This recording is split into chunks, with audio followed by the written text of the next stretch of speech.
MC, kita tak dengar you cakap. Tapi bukan. Dah start ke? Tapi Saya okay. berlatih je. Okay.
Assalamualaikum. Waalaikumsalam, doktor. Hai doktor. Hai. Oh, dah ada dah ni. 37. Ya, anak-anak saya pun sibuk nak berhai dengan doktor. Kita.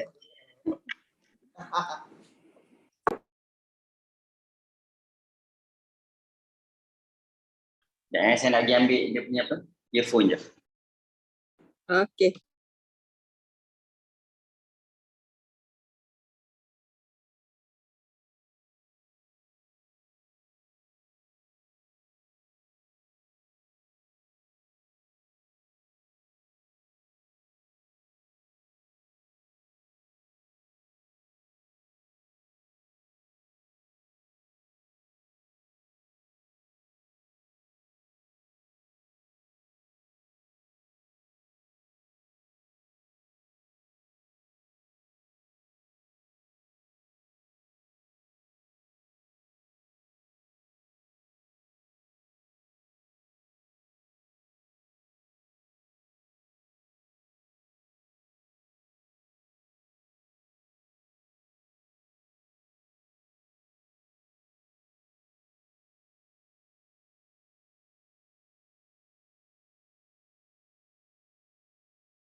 So doctor, we can start, doctor.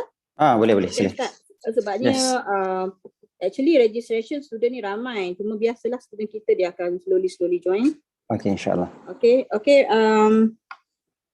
Apa Cik MC kita? Najedan. Okay, silakan. Alright. May I begin today's program? Bismillahirrahmanirrahim. Assalamualaikum warahmatullahi wabarakatuh. And a very good morning to the speaker, Professor Muhammad Hafiz Azbi, the lecturer of Kuliah of Dentistry, IIUM Kuantan Campus, Senior Psychology Officer, Madam Asniza binti Mamat, and fellow participants who joined this session. Brothers and sisters, to get blessing from Allah Subhanahu wa Ta'ala, let us begin our webinar today with the recitation of Al-Fatiha.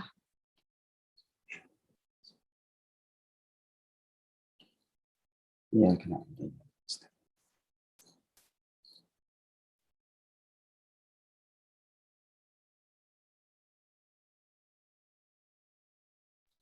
Amin, amin, ya Rabbal Alamin. Before I proceed to our next agenda, allow me to introduce myself. I am Nur Nahjan Aida binti Muhammad Rawi from Laws Program. In this morning, I will serve you guys as the MC for today's webinar.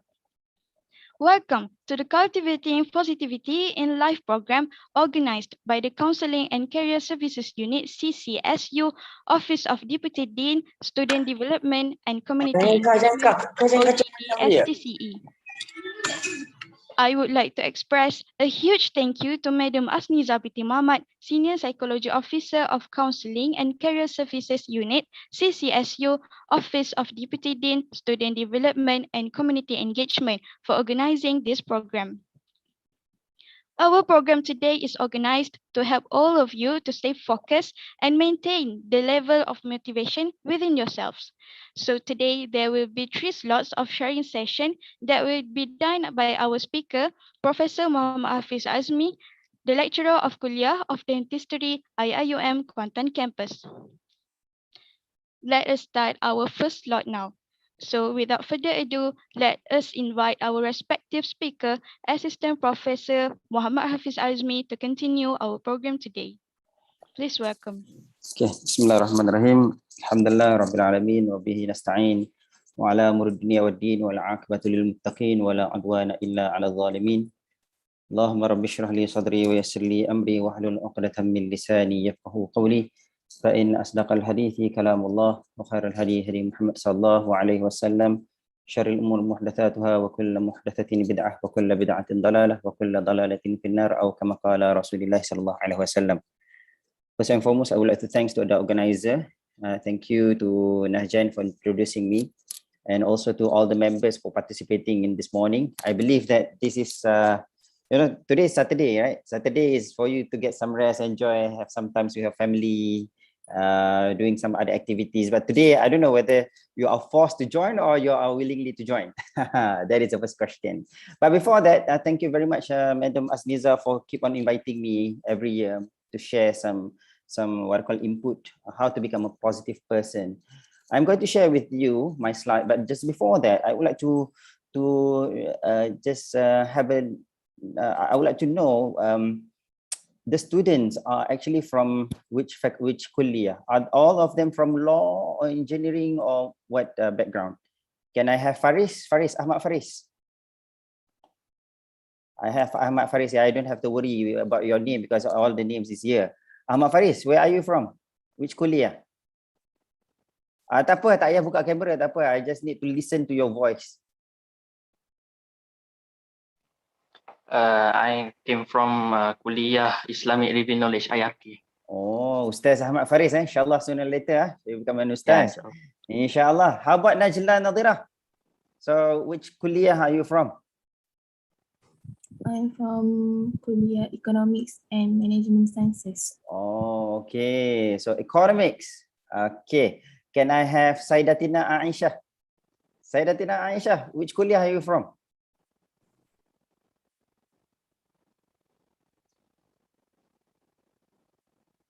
Sayyidatina Aisha. If not, can I have Nur Izzah Shazana? Yes, I'm from Kuliah of Medicine. Kuliah of Medicine. Okay. Okay, you are going to join us at what I call Kuantan campus now, eh? So inshallah. Then how about we have here Nafisa Fairuz. How about you, Nafisa? Which kuliah are you from? Foundation in Medicine. Medicine as well. Yes. Okay, excellent. How about Zakwan, Muhammad Zakwan? Muhammad Zakwan? Which kuliah are you from? Can I have Mayiza Husna Jamaluddin? From Human Science. Human Science. So we have Human Science, we have Medicine. Is there any from Dentistry? You can just raise your hands up. There is a what I call the reaction button down there, and then you can what I call choose any. Is there anyone from Dentistry? Is there anyone from Dentistry? Oh, I think there is none from Dentistry then. Can I have from Kuliah of Nursing? Is there anyone from Nursing?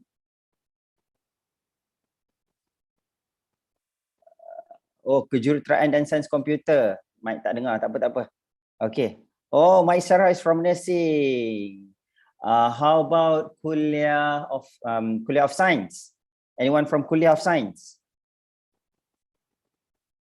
Kuliah of Science. Is there anyone from Kuliah of Science? All right. What else? What kuliah do we have?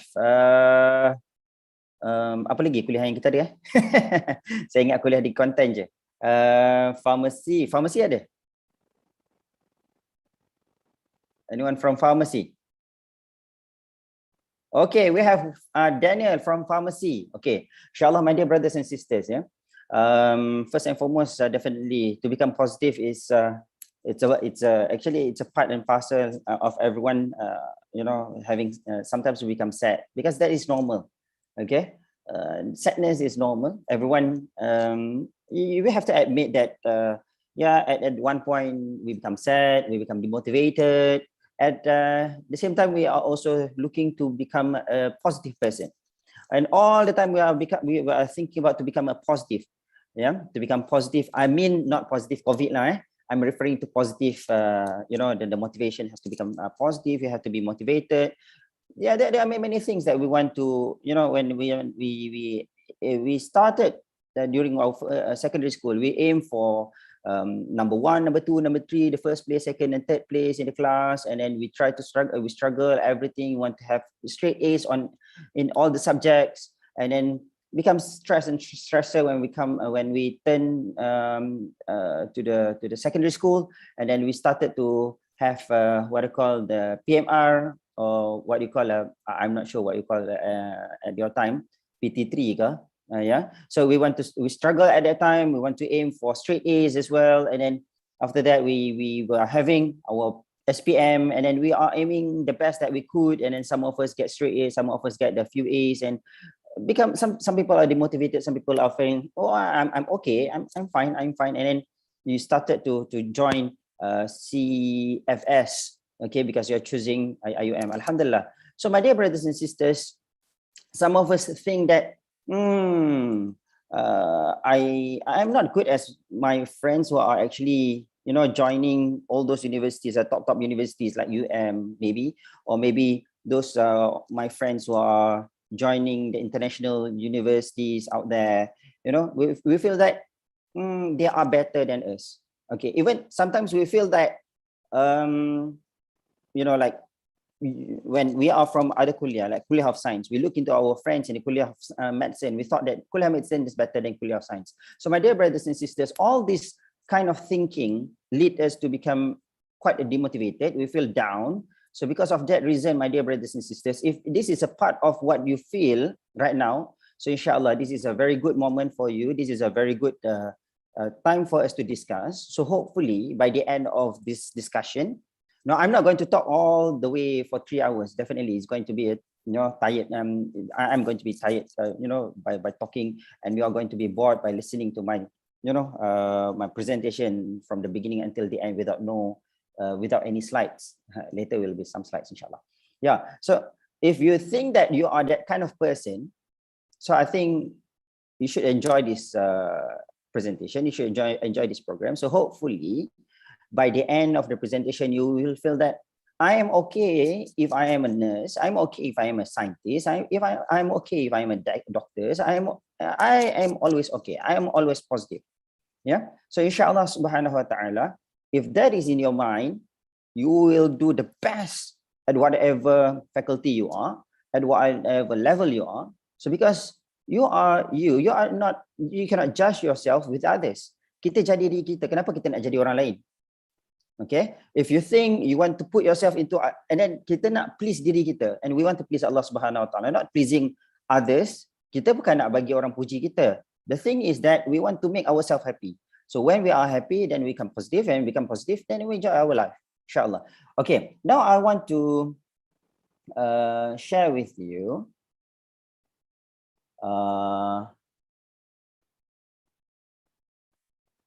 Okay.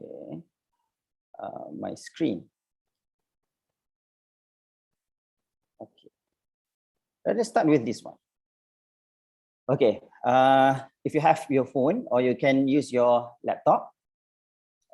If you are using your laptop, okay, you can go to this website, okay, www.menti.com, and you use this code 3890. Okay, 3890. There's a question there. Okay, how are you feeling today? How are you feeling today? Now, I want you to go to this, put the code over there. I should be able to see your, how many participants has joined. And then I want you to vote whether you are happy, you don't feel anything, or you feel bored. Okay, can you do that? So we have two participants joining. I don't feel anything. Yeah. So can we have, okay, who's winning? Is it happy is going to win, or I don't feel anything will win? Okay, we can see that there are lots of participants today. I don't feel anything. Yeah.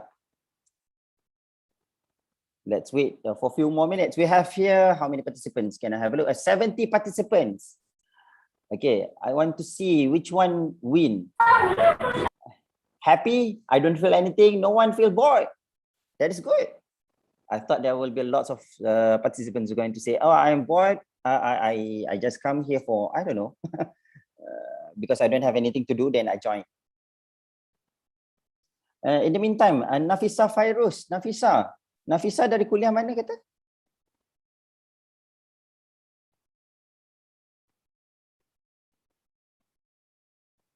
Nafisa mute ya?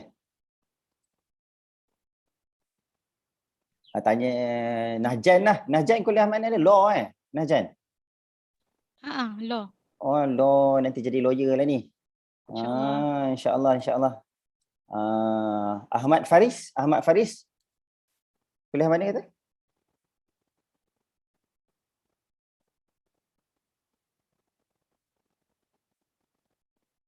Oh, Ahmad Faris ada camera problem. Okay, tapi itulah. Okay, baik. Wan Atilah kuliah mana? Wan Atilah? English. English. Oh, please correct my English. Actually, I'm going to explain a little bit of my details later. But let us enjoy our program and activities. Okay. Perhaps if we do more activities, we have, you give your opinion, I give my opinion, and at the end of the program, we will enjoy these activities. Otherwise, we are going to be bored all the way long for 3 hours listening to my presentation. So, okay, this based on the we have wait, my kids are knocking the door.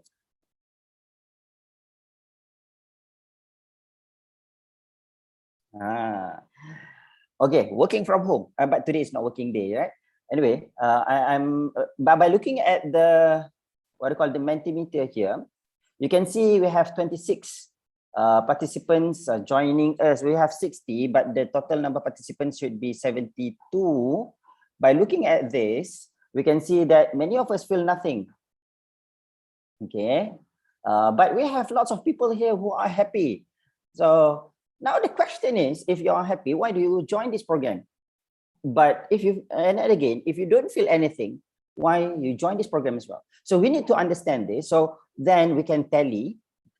Okay, I can tally my presentation according to the need of the participants. Now, I give you, wait,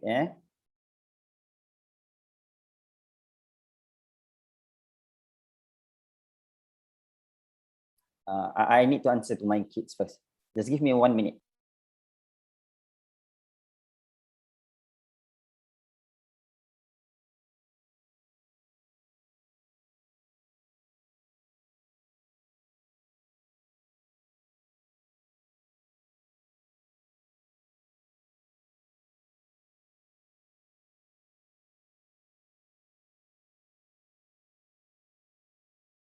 We have more and more participants who answering to the question. Now, okay, can I have Alia Najiha?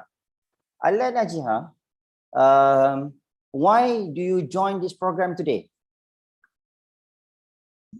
So I joined the program today because I want to be more motivated for my studies actually. Okay, you want to become more motivated. Okay, fine, that's good. Okay, how about can I have Adibah Zulkifli? Why did you join this program today? Is it because of what Asniza said? You have to join, otherwise you're not going to get any. I don't know what point. You know, whether it's benefit to you or not. Why did you join this program? I don't know. You don't know, eh? I just want to join. You just want to join, yeah. And listen. Okay. Nahjan, you don't have any answer lah kan? Definitely because you are the moderator, so you have to join lah. Am I right? Nah, but if you are not the moderator, so will you join this program? Yes, of course, because the first time I saw the cultivating positivity, then I have a thought that I believe this professor, even though I don't know who he is, I believe he can get my enthusiasm back to keep me in track while my studying in CFS. Okay, fine. So based on thank you very much, Nahjan, because I'm waiting for everyone to answer. Alhamdulillah, we have here. I believe that the only two, we have 69 out of 72, which one of the 72 is me, myself.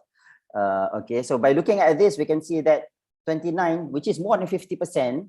Okay, sorry. So we have 69, so it's 40 over 69 is more than 50% feel nothing. And we have roughly about 29% of less than 29%. Less than 50%, which is 29 out of 69 happy. So my dear brothers and sisters, okay, so this is an indicator. Okay, I am not worried about this happy individual, the 29, but I not so worried, but I am worried if there is everyone fall under this category. But here we have the majority of us are feeling, I don't feel anything. So my dear brothers and sisters, feeling is something that comes, okay, it can change, you know. Sometimes you feel happy, sometimes you feel sad, sometimes you feel you know, undescribable. You cannot describe it, you know, like for example, when you listen to me, when I give a talk, okay, some people are waiting for the hint or the part that you feel that, okay, I want to listen to this. Okay, and then there are some point that maybe you think this is nonsense, this is not related to me. So my dear brothers and sisters, inshallah, there is a saying says that what unzur ila man qala wa la tunzur ila man qala. Okay, means that lihatlah, okay, look at what the idea, what is the point that the speaker is going to deliver, but not, okay, but not to the individual. By looking at me, I am from Faculty of Dentistry. Currently, I'm the Deputy Dean of Student Affair. Okay, so I know some of the problems that I have with my students at the Faculty of Dentistry, Kuliah of Dentistry. Okay, so inshallah, by having this what I call the ideas of what the students are having nowadays, particularly during the pandemic, inshallah, I will try to make yourself, every one of you, feel, you know, like alhamdulillah, I am joining this program. Alhamdulillah, I am part of IIUM. Yeah, so let me stop sharing the screen. Okay, now I am going to share with you my another screen. Okay, but this time, let us begin by a little bit more discussion. Okay, desktop number 2. Yep. Okay, look at this. Can you see this kid? Okay, this is my daughter. This is my daughter, but that picture actually was taken when I was in Australia. Okay, just before that, let me introduce myself. Okay, my name is, the introduction of the speaker will be a little bit late. Yeah, but just in brief, my name is Dr. Muhammad Hafiz Azmi. You can call me Dr. Hafiz, you can call me Abang Hafiz, because whatever you want to call me, Pakcik pun boleh. Okay, my eldest daughter, she is 10 years old. Okay, so this is Humaira, and she is now 10 years old. This picture was taken when she was, I think, about 3-4 years old, when we were in Australia. Okay, so I call my name as well as Abu Humaira because I am the father of Humaira. So this is Humaira, Ifa Humaira, her full name. I was a cleaner before I am a lecturer. You know cleaner? Cleaner bukannya, cleaner itu kan cuci, sapu sampah. Okay.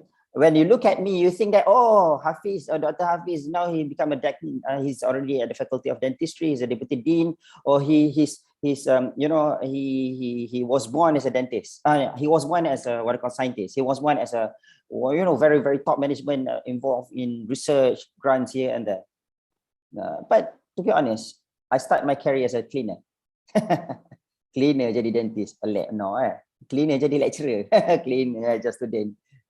It's okay. So my dear brothers and sisters, this is the reality. So because of that reason, when I was a cleaner, I'm not just a cleaner lah, but definitely I do cleaning. I become a cleaner when I was in Australia as a part-time job, and I do also photography. I do many jobs to ensure that I can support my family. But one of the job that I can remember very, very clear in my mind is to become a cleaner, where I have to, you know, go to the toilet, clean all the toilets of this what I call 5 levels of buildings. But alhamdulillah, you can see I was struggling, okay, to survive. And now you are just replicating what I'm doing, but maybe in different contexts, in different situation where you are currently being you know, impacted by pandemic, right? So very cute, isn't she? All right, now this is another picture of her. Okay, this is you know, because we were in Australia for a couple of years, about 6 years. After I completed my PhD, and then I was continue as a lecturer at Melbourne University. Okay, just a couple of years, and then I quit because I think that, okay, it is my turn to go back to Malaysia and serve the country. And then alhamdulillah, having the opportunity to do that, I come back, and now I am with you, giving some, you know, motivation, not only to you but also to myself. The question is, why are we sad? Why are we sad? Okay, is there any does it mean that sadness is unacceptable in Islam? Does it mean that sad is something that is very negative? Can we say that when you look into someone who are sad, who are feeling demotivated, you have to say, oh, this is a very, very bad you know, feeling. You're not supposed to have sadness in yourself. You have to become positive all the time. Sadness is negative. Do you think that is correct? Now I want to ask your opinion. So I have 76 participants. Now I want to ask, can I have Farhah Rahimin? Why are we sad? Kenapa kita bersedih? Farhah Rahimin. Do you have any idea? How about Farzana Amira? Why do we feel sad? Because I keep comparing myself with others. Apa dia? Compare dengan yang lain? Yes. Okay. How about Ahdaf Al-Ghazi? Why do you think people, why are you sad? Sometimes we are sad. Why are we sad? Can you hear me? Yes, very clear. For me, most of the time, maybe I sad because I cannot do like what others do. Okay. I think not quite sure. Yeah, that is correct. And when you feel that, do you think that feeling is wrong? I think not, because it is maybe automatically happen to me. Yes, that fitrah. So we have to admit we have the fitrah where when you look into others, we like to compare to others. But the thing is that, how long should we compare? When this feeling comes, does it mean that we are so bad? No, we have to admit that we have this kind of feeling. At least we know we want to become better. But the problem is, how are we going to overcome this? How are we going to deal with this feeling? Do you agree with me, Aiza Zahira? Aiza Zahira, I think your microphone is not there. I believe that you are not able to unmute yourself. How about Yana? We have Yana here. You agree with me? Can I have one Attila?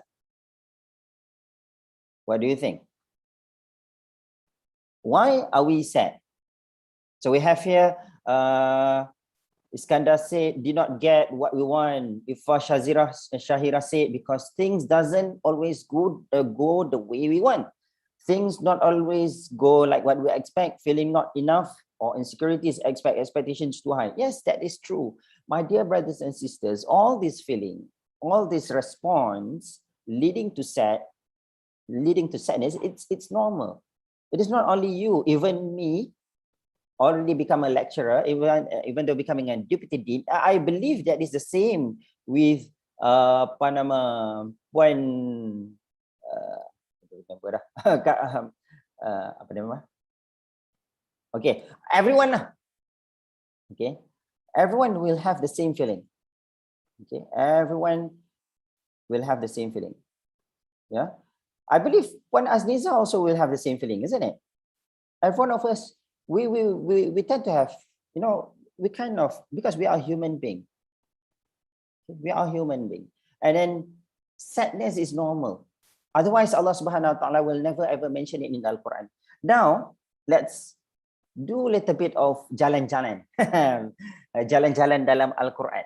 So kita nak tengok, ada tak dalam Al-Quran say about sadness? Okay, if there is mention in the Al-Quran about sadness, it means that sadness or the feeling of sad that we have, it is a real, it's normal. It is something that can be predictable. Everyone will have it. No one in the world will say, I never have feeling sad, I never feel sad. No one will say that. But the thing is that we want to see whether in the Al-Quran, does Al-Quran and the Hadith recognize this kind of feeling? Okay. Okay, let's go to the first surah.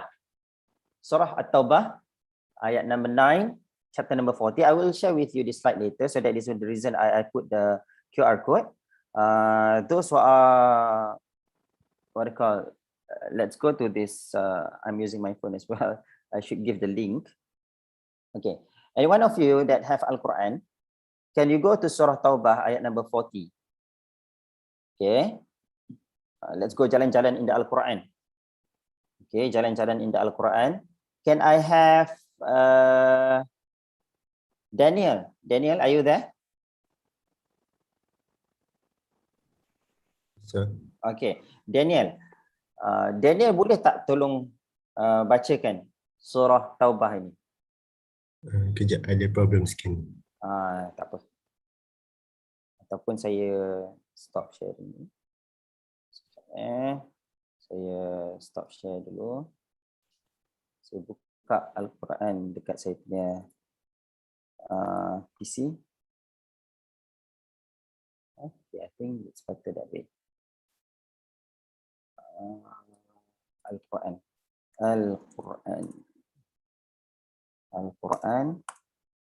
And then the novel Al-Quran. And then I go to surah number 90 and surah number 9. Surah number 9. Where is surah number 9? Surah number 9, ayat number, what is the number just now? Ayat number 40. Ayat number 40. 14. What? Surah number 9. Ayat number 40. Okay, can you get it? Okay. Can you read the Al-Quran, the Arabic, the one in Arabic?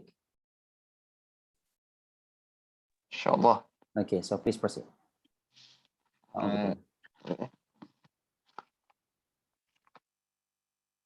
Surah 9. أعوذ بالله من الشيطان الرجيم. بسم الله الرحمن الرحيم. قاتلوهم يعذبهم الله بأيديكم ويخزهم وينصركم عليهم ويشفي صدور قوم مؤمنين. صدق الله العظيم. Okay, so I think you are reading the other ayat. So we are now at okay, ayat number surah number 9, verse number 40. Okay, can you see my screen? So it begins with illa tansuruhu faqad nasarahu Allah. Okay, can you read this again? The one on the screen. inshallah. Okay, please proceed. Bismillahirrahmanirrahim. إلا تنصروه فقد نصره الله إذ أخرجه الذين كفروا ثاني اثنين إذ هما في الغار إذ يقول لصاحبه لا تحزن إن الله معنا فأنزل الله سكينته عليه وأيده بجنود لم تروها وجعل كلمة الذين كفروا السفلى وكلمة الله هي العليا والله عزيز حكيم. صدق الله Okay, العظيم. Sadaqallah al-Azim. Okay, can I have Alisha Firdaus? Alisha Firdaus. Yes, Doctor. Okay, can you read the translation? Yes, of course. Okay. It does not matter if you believers do not support him, for Allah did not in fact support him when the believers drove him out of Mecca, and he was only one of two. While they were in the cave, he reassured his companion, "Do not worry, Allah is certainly with us." So Allah sent down his serenity upon the Prophet, supported him with forces you believers did not see, and made the word of the disbelievers lowest, while the word of Allah is supreme, and Allah is almighty, all-wise. Okay. Subhanallah. So Allah Subhanahu wa Ta'ala even recognize here. Where is the word? La tahzan. Okay. Look at that. So my dear brothers and sisters, what does it mean here is that in the Al-Quran, it is clearly stated. Okay. Allah Subhanahu wa Ta'ala says in the Al-Quran the word tahzan. Tahzan means grieve or sadness. Yeah. So it means that Allah recognizes the feeling. It means that every one of us will have that. Because Allah is the creator. Allah creates us. So he created the guideline. He created the manual. So the manual that we have now is the Al-Quran. So Allah subhanahu wa ta'ala knows that every one of us will have this kind of feeling. So that is why Allah subhanahu wa ta'ala says in the Al-Quran, La tahzan inna Allaha ma'ana. So whenever you feel sad, my dear brothers and sisters, I know the context is different, but the thing is that we can still take the point of it. Okay? Because Allah subhanahu wa ta'ala says, do not worry, do not feel sad. It doesn't mean that Allah subhanahu wa ta'ala asks us to eliminate or just remove all this sadness thingy, because Allah can do that. But the thing, my dear brothers and sisters, we have to admit we will have this kind of feeling.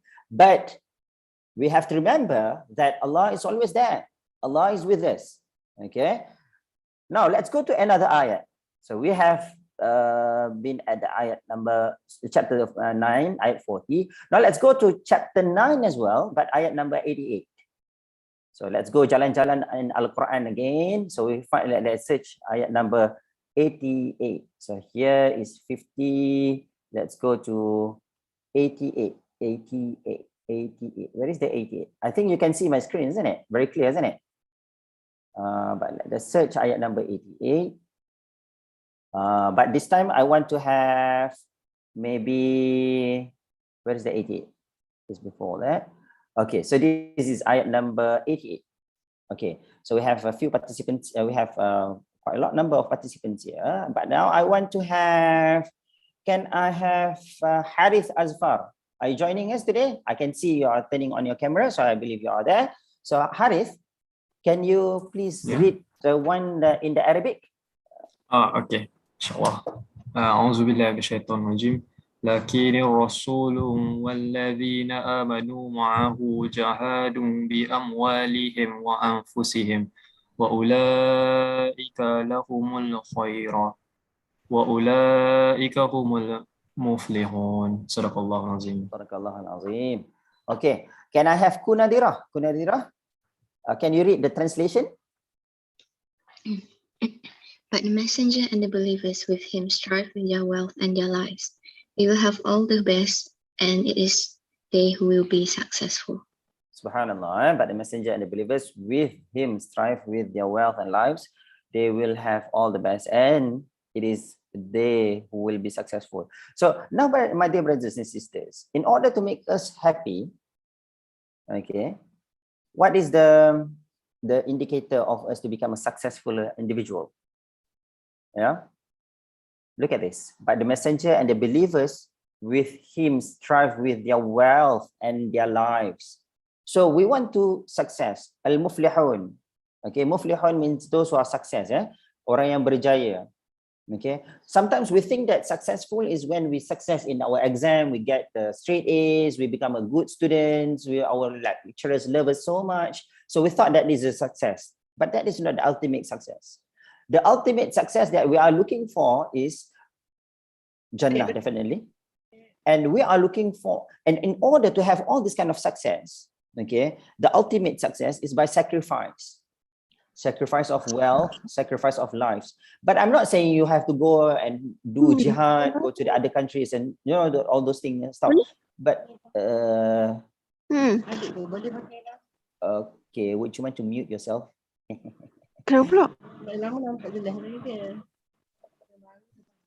Okay, I mute you, yeah, Husna? Okay. Now, look at this. So my dear brothers and sisters, but when we sacrifice our, the money that we have, okay, does it mean that sacrificing some money or do some donation will make us sad? So the question is, when we make donation, does it cause us sad? Does it make our, the money that we have become less? Okay. Now let's go to the other surah, or perhaps the other ayat, I think. Okay. Now let's go to Surah Al-Baqarah. We jalan-jalan Al-Quran, yeah. So Surah Al-Baqarah, chapter 2, ayat number 38. What is the Al-Quran says about it? Chapter 2, Surah Al-Baqarah, ayat number, what is the number? Ayat number 38, verse number 38. Wait, it doesn't go that way. It's still loading. It's okay, I just scroll down, see if it works.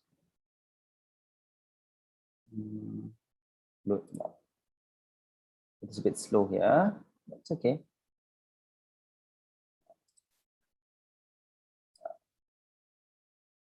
Are you following me, Yasmin?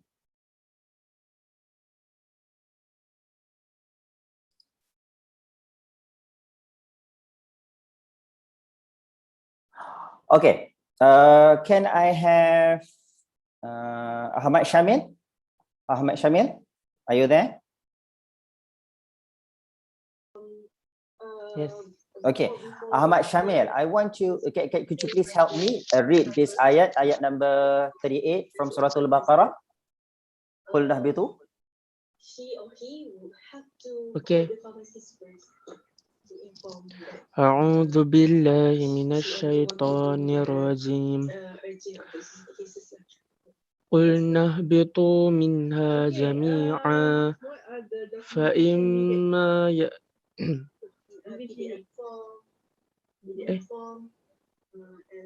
Sorry. Ayat number 38, isn't it? I'm sorry. قلنا اهبطوا منها جميعا أعوذ بالله من الشيطان الرجيم فإما يأتينكم مني هدى فمن تبع هداي فلا خوف عليهم ولا هم يحزنون صدق الله العظيم. Excellent. Okay, can I have Nahjan? Nahjan, since you are the moderator for today, I want you to read the translation. Would you mind?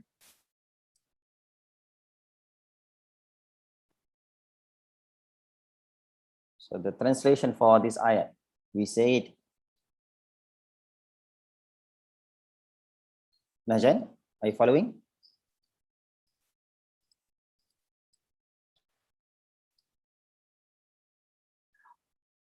Okay, can I have Nafisa Fairuz? Can you help me read the translation? Yes. Okay. We say, go down from it, all of you, and when guidance comes to you from me, whoever follows my guidance, there will be no fear concerning them, nor will be grief. Okay, now let me ask Adrina Husna, what can you get from this ayat? What does it mean of this from this ayat? What is the idea of it? What is the istinbat? Apa dia apa nama? Key from this ayat. What can makes you feel like, oh, now I know this. How about can I have Aina then? Aina Wani. What can you learn from this ayat? Yes. So from this ayat, I learned that it says here that whoever follows it, there will be no fear for them, nor will they grieve. So from this ayat, I can feel that Allah is assuring us Muslim that if we follow Allah's rules and guidance and all, we need to believe in Him and we won't suffer for believing in Him. Yes. Okay. So look at this. Whoever follows my guidance, whoever follows my guidance. So meaning here is that when Allah Subhanahu wa Taala says, okay, go and perform salah. So you perform salah. Allah Subhanahu wa Taala says, command us, okay, do hajj, do whatever thing He asks us to do. Okay. And then at the same time, He also says that, okay, do not do this. Okay, there are something that Allah Subhanahu wa Taala asks us to do, and then something that is Allah forbid us from doing. So my dear brothers and sisters, by following all this path, that is how we make ourselves happy. Okay, let me give an example. Okay, other than salat, zakat, hajj, and so on, like giving charity. All religion believe that giving charity will make not only you happy, but also the others happy. Okay. I'll make another clear example. When you give charity, when you give donation, okay, like when you walk to the bank and then you see people there is someone who are looking for, they put, like a cup or whatever it is, and then, asking you to give some charity. And then when you put some money, like 1 ringgit or 2 ringgit, how do you feel? Adelina, how do you feel when you give charity? How do you feel after you give the charity? Adelina Husna. Bila kita sedekah tu kan, apa yang kita rasa? Can I have Ainul? How do you feel? I will feel like my soul will be like purified, and then I will feel some kind of empathy towards them whenever I saw them at first time, and then the positivity is really there, especially when I saw they are smiling with all the donations and all that. Yeah, even when you give 1 ringgit, 2 ringgit, it doesn't mind. Izzatul Hanan, how do you feel before you give charity normally? You look into people and you see that, oh, okay, he's now in front of the door and next to the, you can see normally at the bank, yeah? So they will like sitting there with the biscuits or whatever thing they want to sell, and then they said, oh, I am, from this country, from that country, I am poor, and so on and so forth. And then how do you feel before that? Before you want to give the charity, how do you feel? Do you feel like, I want to listen from you first?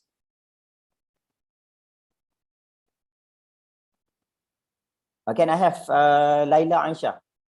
Normally, how do you feel before you give the charity? Sebelum kita sedekah tu. About Maisara Azlan.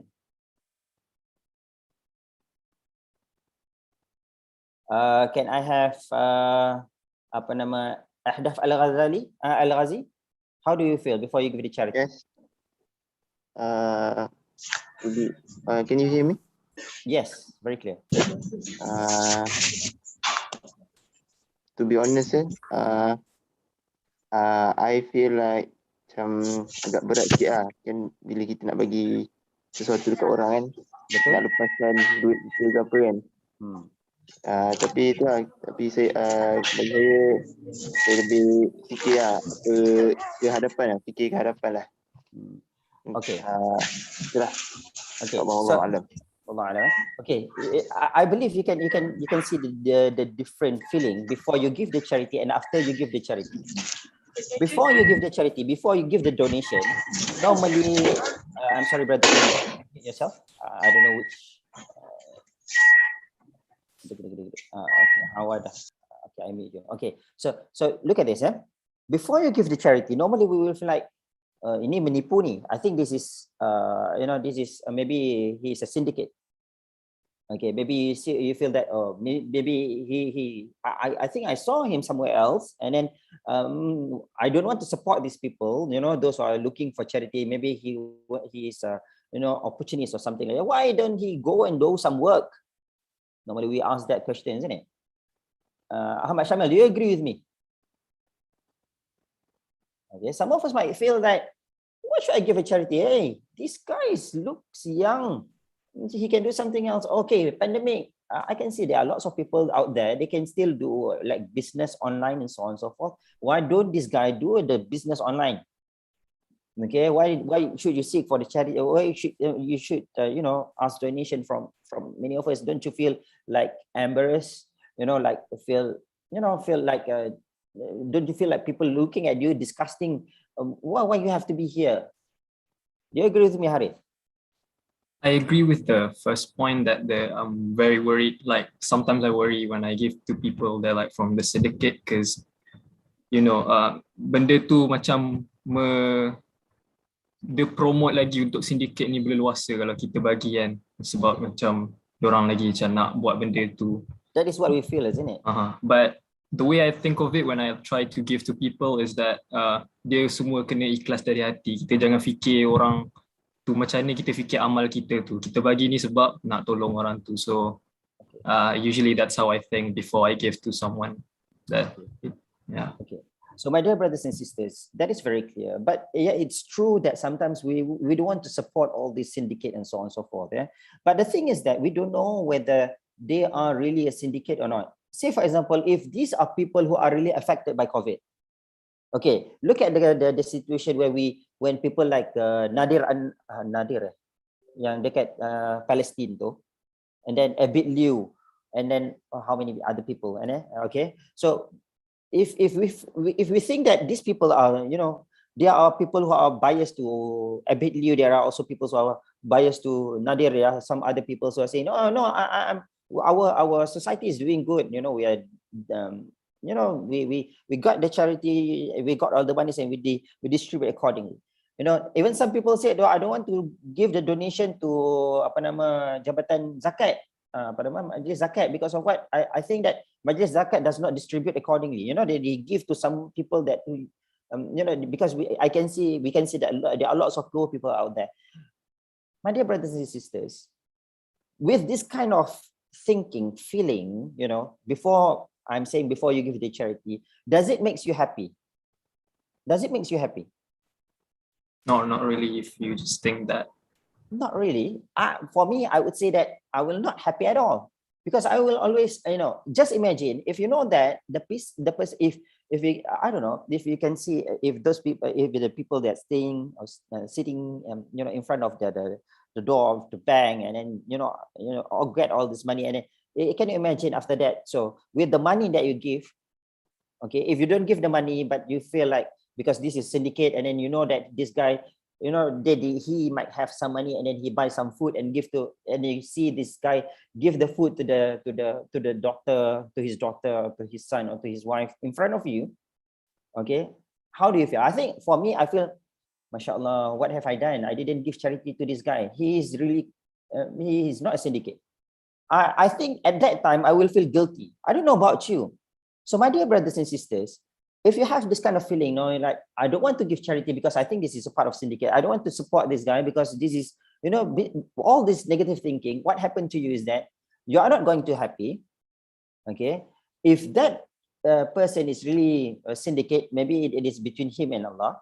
Okay, I know there are some of you might say, oh, we cannot support them. But the thing is that if you know that this person are syndicate, then why you are supposed, you don't have to support them. But you don't know, you're not that ambiguous whether he is a syndicate or not. So you just give a charity to them. Okay, give the money to the masjid or whatever you want, or even give to the charity to your friend by, you know, by buying extra food ka, belanja ka. Okay, you can do that. So by doing this, my dear brothers, in Al-Quran says what? Whoever follow my guidance, in this case is giving charity, there will be no fear concerning them, nor will they grieve. Okay, so the more you give charity to others, the more you help others, the more you make people happy, inshallah, the happiness will come to you. So this is the point that I want to bring in this discussion. Inshallah, in 7 more minutes, we will have a break, and then we will continue later. Okay, now let's go to another surah. So now we begin with the Jalan-Jalan Al-Quran first. Oh, this is the same surah, but ayat number 112. Can I have next Nazmi? Nazmi, are you there? Let's go to ayat 112. Yes. Okay, 112 Surah Al-Baqarah. So let's search this ayat. I believe you can see my screen, right? All right. If you can see my screen here, All right, the ayat begins with Bala man aslama. Okay, could you please read in the Arabic? أعوذ بالله من الشيطان الرجيم بلى من أسلم وجهه لله وهو محسن فله أجره عند ربه ولا خوف عليهم ولا هم يحزنون. صدق الله العظيم. Sadaqallahu al-azim. Can I have Allahumma salli Farzana Amira? Farzana Amira, could you please read the translation, if you don't mind? Yes. But no, whoever submits themselves to Allah and does good will have their reward with their Lord, and there will be no fear for them, nor will they grieve. So, what can you learn from this, Hannah? What can you learn from this ayat, Hannah? Okay, can I have Fatin Sazali? What can you learn from this ayat? Okay, how about Ifa Shahira?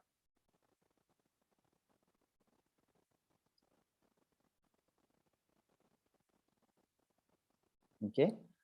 How about Izzah Dini? Can you give your opinion about this ayat? How does this relates to you? Or maybe what can you learn from this ayat? Can I have Kunadira?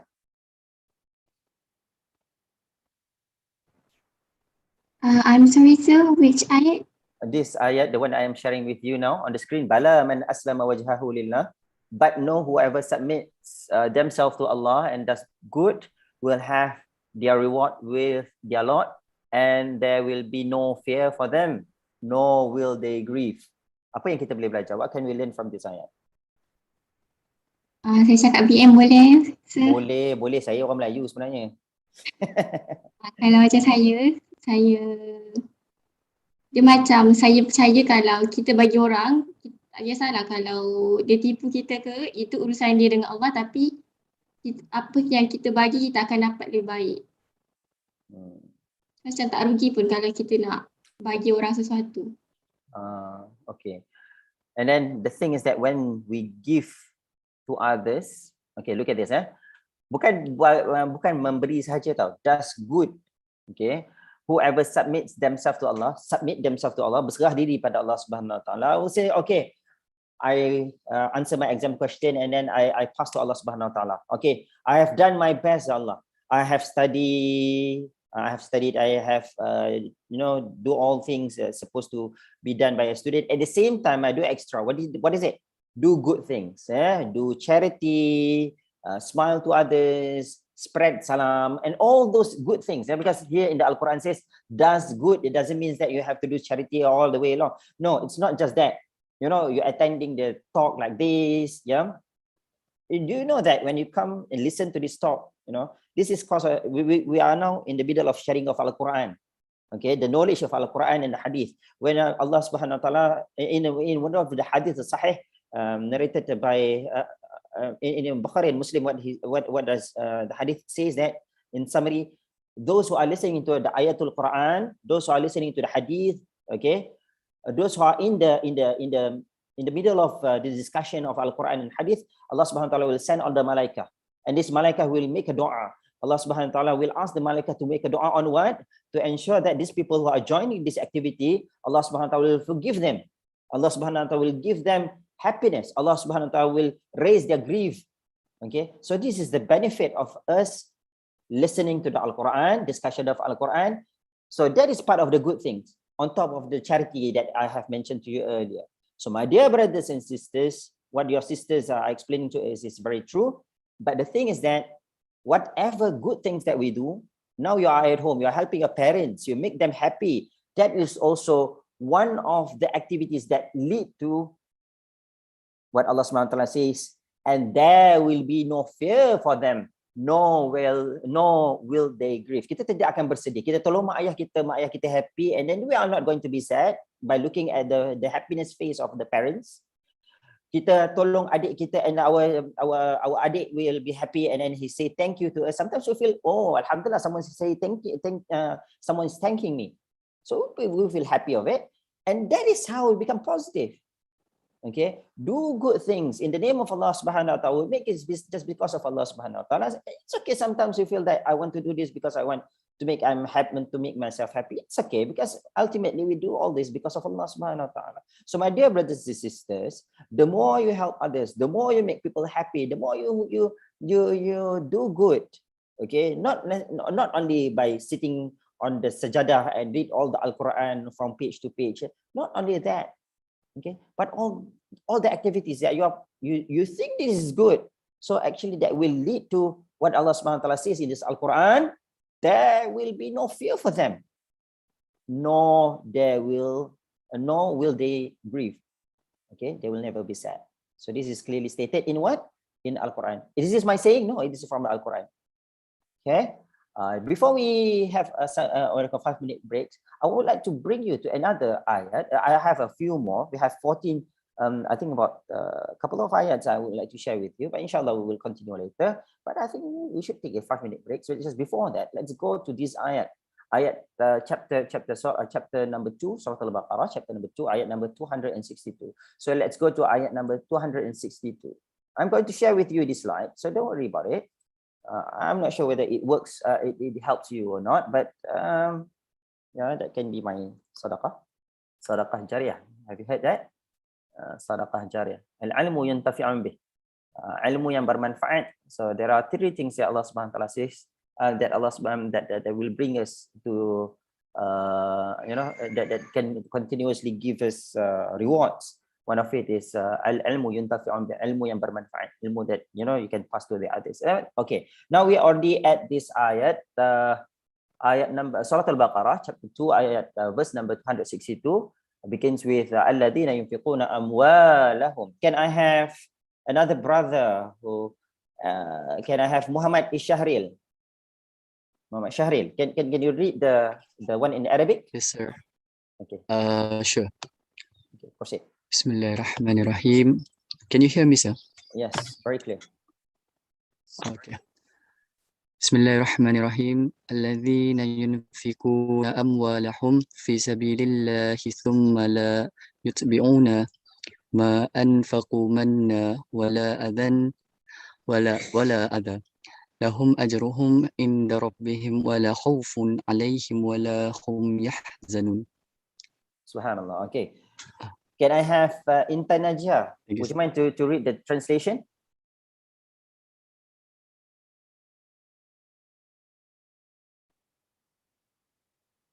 Okay, can I have Izzah Dini? Can you read the translation? Yes.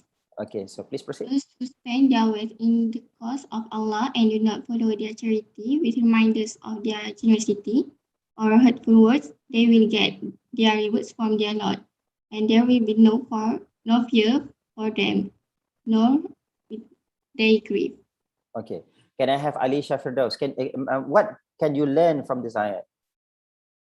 I would like to think that from this ayat, Allah is telling us to, when we're going to give charity to other people, we should try and always be sincere with our charity, and not be backed by, let's say, praise from other people. Think that, oh, you're so good doing such a good deed. We shouldn't let those kind of things lead us to do more charity, because our charity should come from our generosity and our sincerity in itself.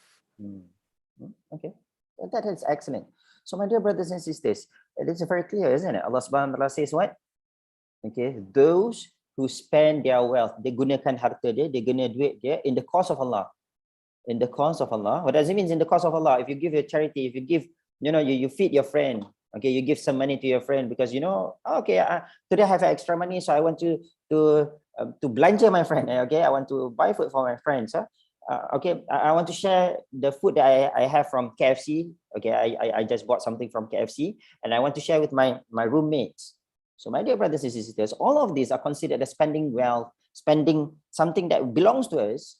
Okay, in the cause of Allah means that we do this not because of I want people to call me someone that is very generous. Okay, someone that is so good. I want people to one day to vote me. Or people, when I die, I want people to call me as people of generous, people of those who like to do charity, people of those who, I know, all this kind of thinking. My dear brothers and sisters, if the aim of our charity, when we spend our wealth in the cause of Allah, it is either spending by giving charity or spending by, like me, myself, I have my family, I spend my money, I give to my family, I give to my kids, buying toys and so on and so forth, buying new clothes for them, buying something that is making my wife happy. So all of these are considered as in the cause of Allah. It's not just give charity to others, but also the best is to give the charity to who? To the people close to you. Okay, al-qarabah. Okay, dalam Al-Quran says al-qarabah. Qarabah means those people those are among of your family members, and after that you give the charity to others. Just in case if you are if you are staying in a room with your friends, or we'll call it as a roommate. So if you give the charity, the closest of for you is your friend, your roommate. So you share food with your roommate. So my dear brothers and sisters, that is subhanallah. Allah subhanahu wa ta'ala says in Al-Quran what? Okay, Allah subhanahu wa ta'ala says they will get their rewards from Allah, and there will be what? No fear for them, nor will they grieve. So again, the topic that we are discussing today is about to become a positive person. So in other words, we don't want to become sad. We don't want to become part of what we call as a yahzanun. So how do we become a positive person? How can we become happy? The way in the Al-Quran subhanahu wa ta'ala says, stated in the Al-Quran, the guidelines, okay, the guidelines to become a happy person is to do what? To spend our wealth in the way of Allah, okay, in the cause of Allah, and do not follow the charity, the money that we give to others, whatever thing, the food that we give to our friend, okay, do not follow the charity with the reminders of the generosity or the hurtful words, meaning that dah bagi ke orang, jangan sakitkan hati orang. Okay, when you give charity, when you give money to your friend, or you give food to your friends, never ever say that, oh, do you remember last time I gave you food, now you don't want to give me food? Or do you remember the last time I gave you some money and then today you do this to me? My dear brothers and sisters, if that is your intention, whatever charity you give to, in the beginning for the sake of Allah becomes, everything that the rewards is gone. Okay, that's nothing. You just wasting all the charity that you have done. On top of it, it might cause you trouble because you are making people feeling hurt. So you do something that is not good to others. It can cause you, maybe instead of having rewards, become punishment from Allah subhanahu wa ta'ala. So the best is when you give charity to others, just, okay, that's it. Okay. You don't have to say anything else about it. What passed is past. Right. So I think it's already 7 minutes past 10. So I think let us take about 5 minutes break. Okay, we will continue again, I think at 10 minutes past 10 in 3-4 more minutes, inshallah. I hope that is okay, moderator. Najat, boleh berhenti set? Boleh. Okay, so let's take some break.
All right.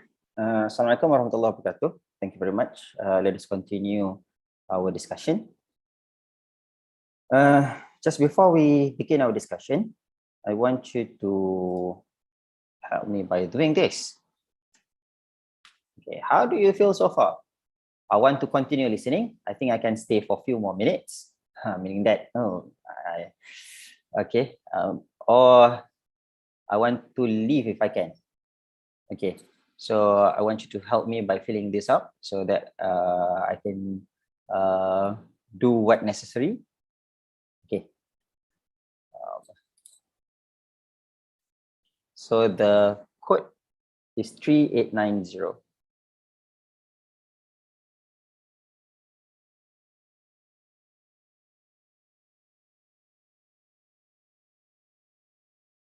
Okay, just be honest, yeah, don't worry.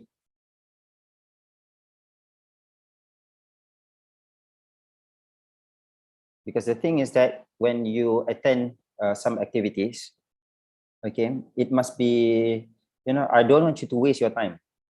Okay, if you join an activity, eventually it's just wasting your time. So better for you to do something else that makes you happy. That is my point, yeah. All right. While we are doing this, so we have 17 participants. I just want to see how many how many more, what else can we discuss? Okay, that is the first discussion just now, mostly on the Al-Quran. Okay, mostly on the Al-Quran. What does Al-Quran says about it? Okay, now we are going to move on to another level, okay, which we will discuss on a little bit of myself. How do I adapt? How do I become positive? Does it mean that I always been positive? No, sometimes I'm also feeling sad. Sometimes I'm feeling bored. Sometimes I can, when I listen to the talk, I can just listen to a couple of more minutes. Okay, so it's okay. Okay, to have that kind of feeling. Right now, okay, while we are waiting for all of your friends to answer to this, okay, let us I would like to ask a few more questions. Okay, I think you already have the code and then you're currently filling it up. Okay, I just want to continue just a little bit more on the next ayat. Okay, so this one is, keep on doing this, don't worry. Okay, right, so you don't have to worry. Okay, so those who want to listen to continue listening, it's okay. I will. So we have here 24. So we have here and a few numbers here. Right, it's not so many, but anyway, let's go just a little bit more. So we go through this ayat. We already done this, I think. Okay. Okay, we still have the majority still saying I want to continue, and then some of it says that okay, I can stay a few more minutes. So okay, we try to make this more interesting. Just now we just go jalan-jalan in Al-Quran. Now we go a little bit more on jalan-jalan in Al-Quran. Okay, so that you can get all the ideas from the Al-Quran. So as a proof that Al-Quran, Allah Subhanahu wa Taala very, very clearly stated in Al-Quran that he also knows that we have this kind of feeling. We feel sad, right? So, but what are the things that can make us happy from the Al-Quran? Later on, we will discuss on the other perspective, okay, which is more interesting. Yeah, so this is interesting already, but we'll look at the next. What will be the thing that Dr. Hafiz says more interesting, very much relevant to you. All right. So let's go to ayat number 274. 274. 274. 274.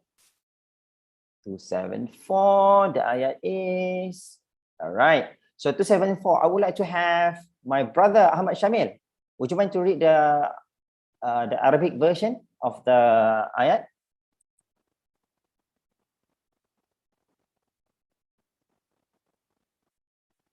Is that possible, Shamil? Yes. Yes. Please proceed, Shamil. I'm sorry, ayat mana? Ayat ni yang saya share dekat screen. الذين ayat. ينفقون. Okay. أعوذ بالله من الشيطان الرجيم. الذين ينفقون أموالهم بالليل والنهار سرا وعلانية فلهم أجرهم عند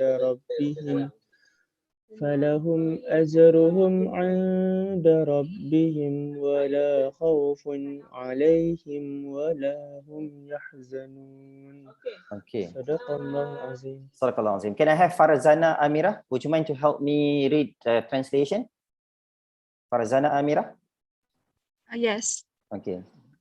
Those who spend their wealth in charity day and night, secretly and openly, their reward is with their Lord, and there will be no fear for them, nor will they grieve. Okay. So, Subhanallah. Every time when I go to the masjid or give buy food to my kids, or like you, maybe you give you buy food for your friends, or your parents, when I didn't in between of my presentation, I will introduce myself as well. Okay, I have 4 kids. Okay, I have 4 kids.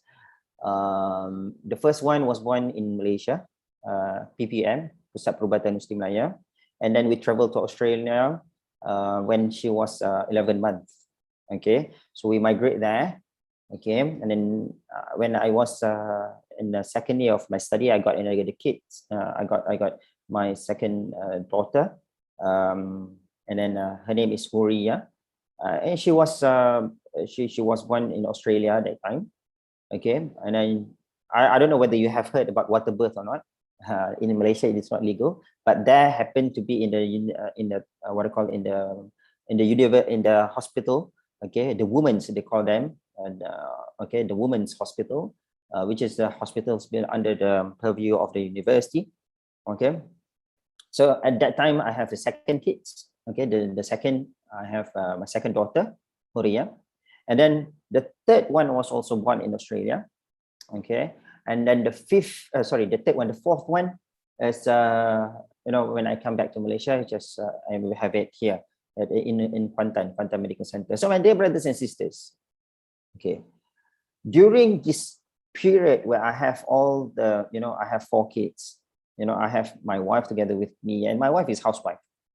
Okay, I am the one who work. Sometimes I feel, like, what will happen if I die? What will happen to my family? My kids are 4 kids, and my wife is a housewife.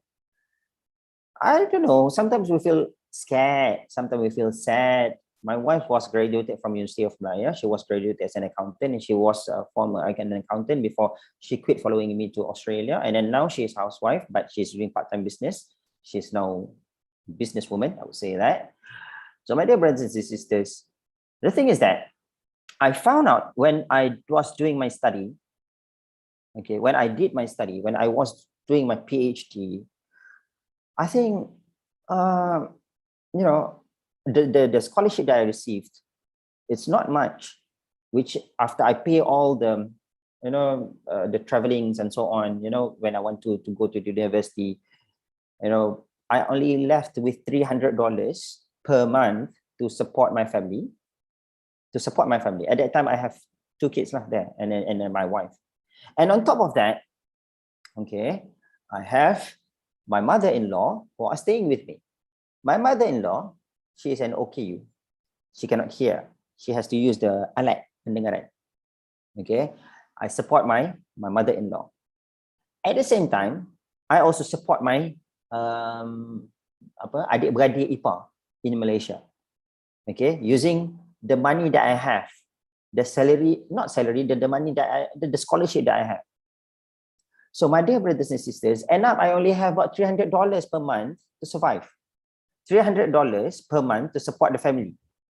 Okay, imagine, bayangkan, mak ayah awak hanya ada RM300 untuk cover sebulan. If you have $300 per month, 300 divided by 30, how many dollars per day that you can only spend? $10. $10 per day. I know some of you receive at least 10 ring, roughly about 10 ringgit duit belanja sehari. Some receive 5 ringgit, some receive 10 ringgit sehari. I am, at that time, I have to spend $10 per day for my family of my mother-in-law, my wife, and 2 kids. So how many? 4 first. Myself. Okay, so we have 5. 2 kids, my wife, mother-in-law, myself. 5 person in one house, 10 ringgit, or not 10 ringgit, in Australia it's $10, $10 per day. Can you imagine how hard it is?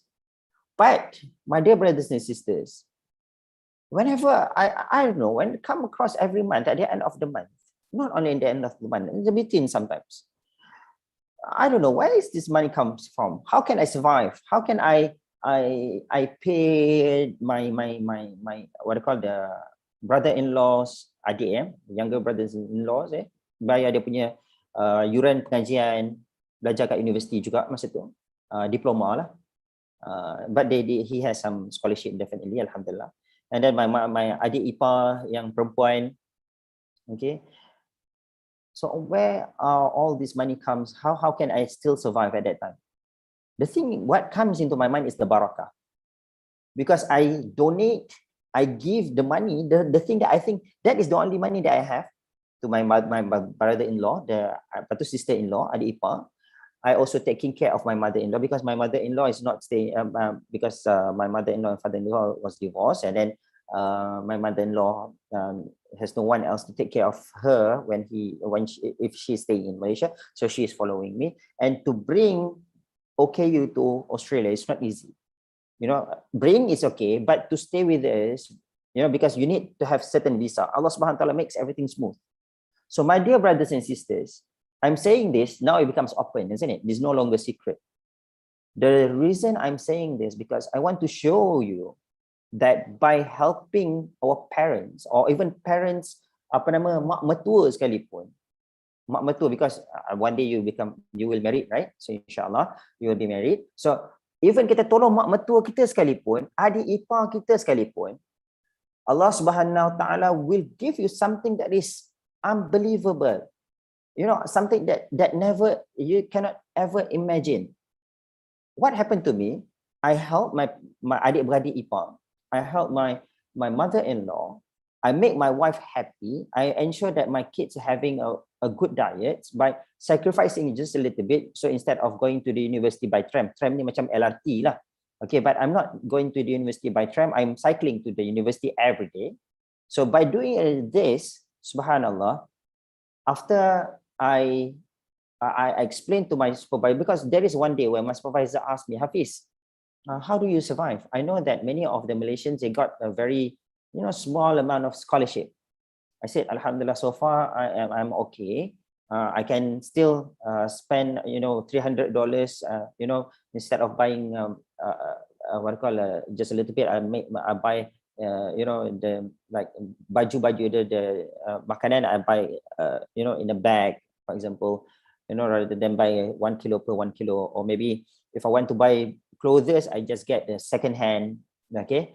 We have kat sini kita panggil apa, bundle tu kan. In Australia there is a salvos sort of thing like that lah.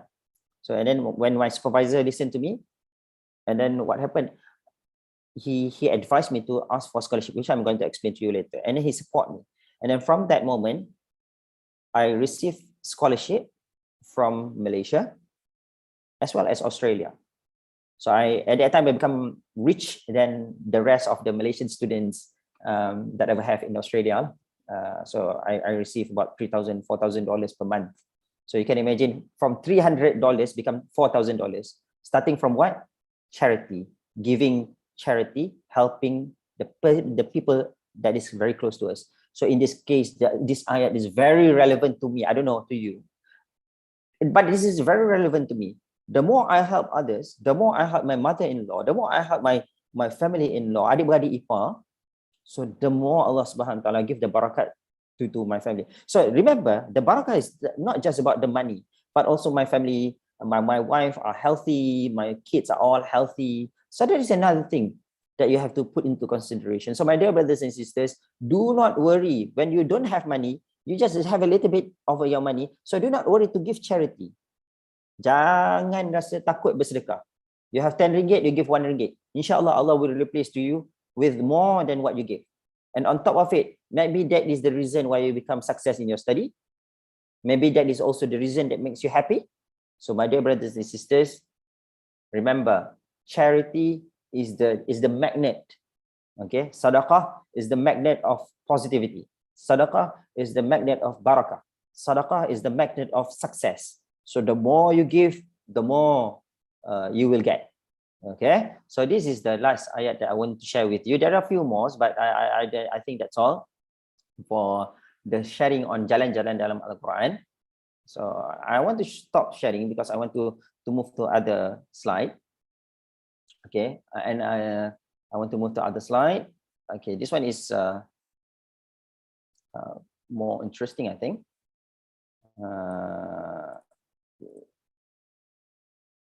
Open page.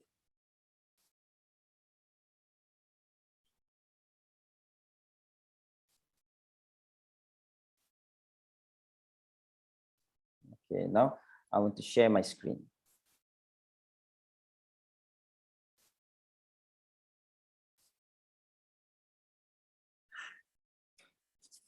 Okay.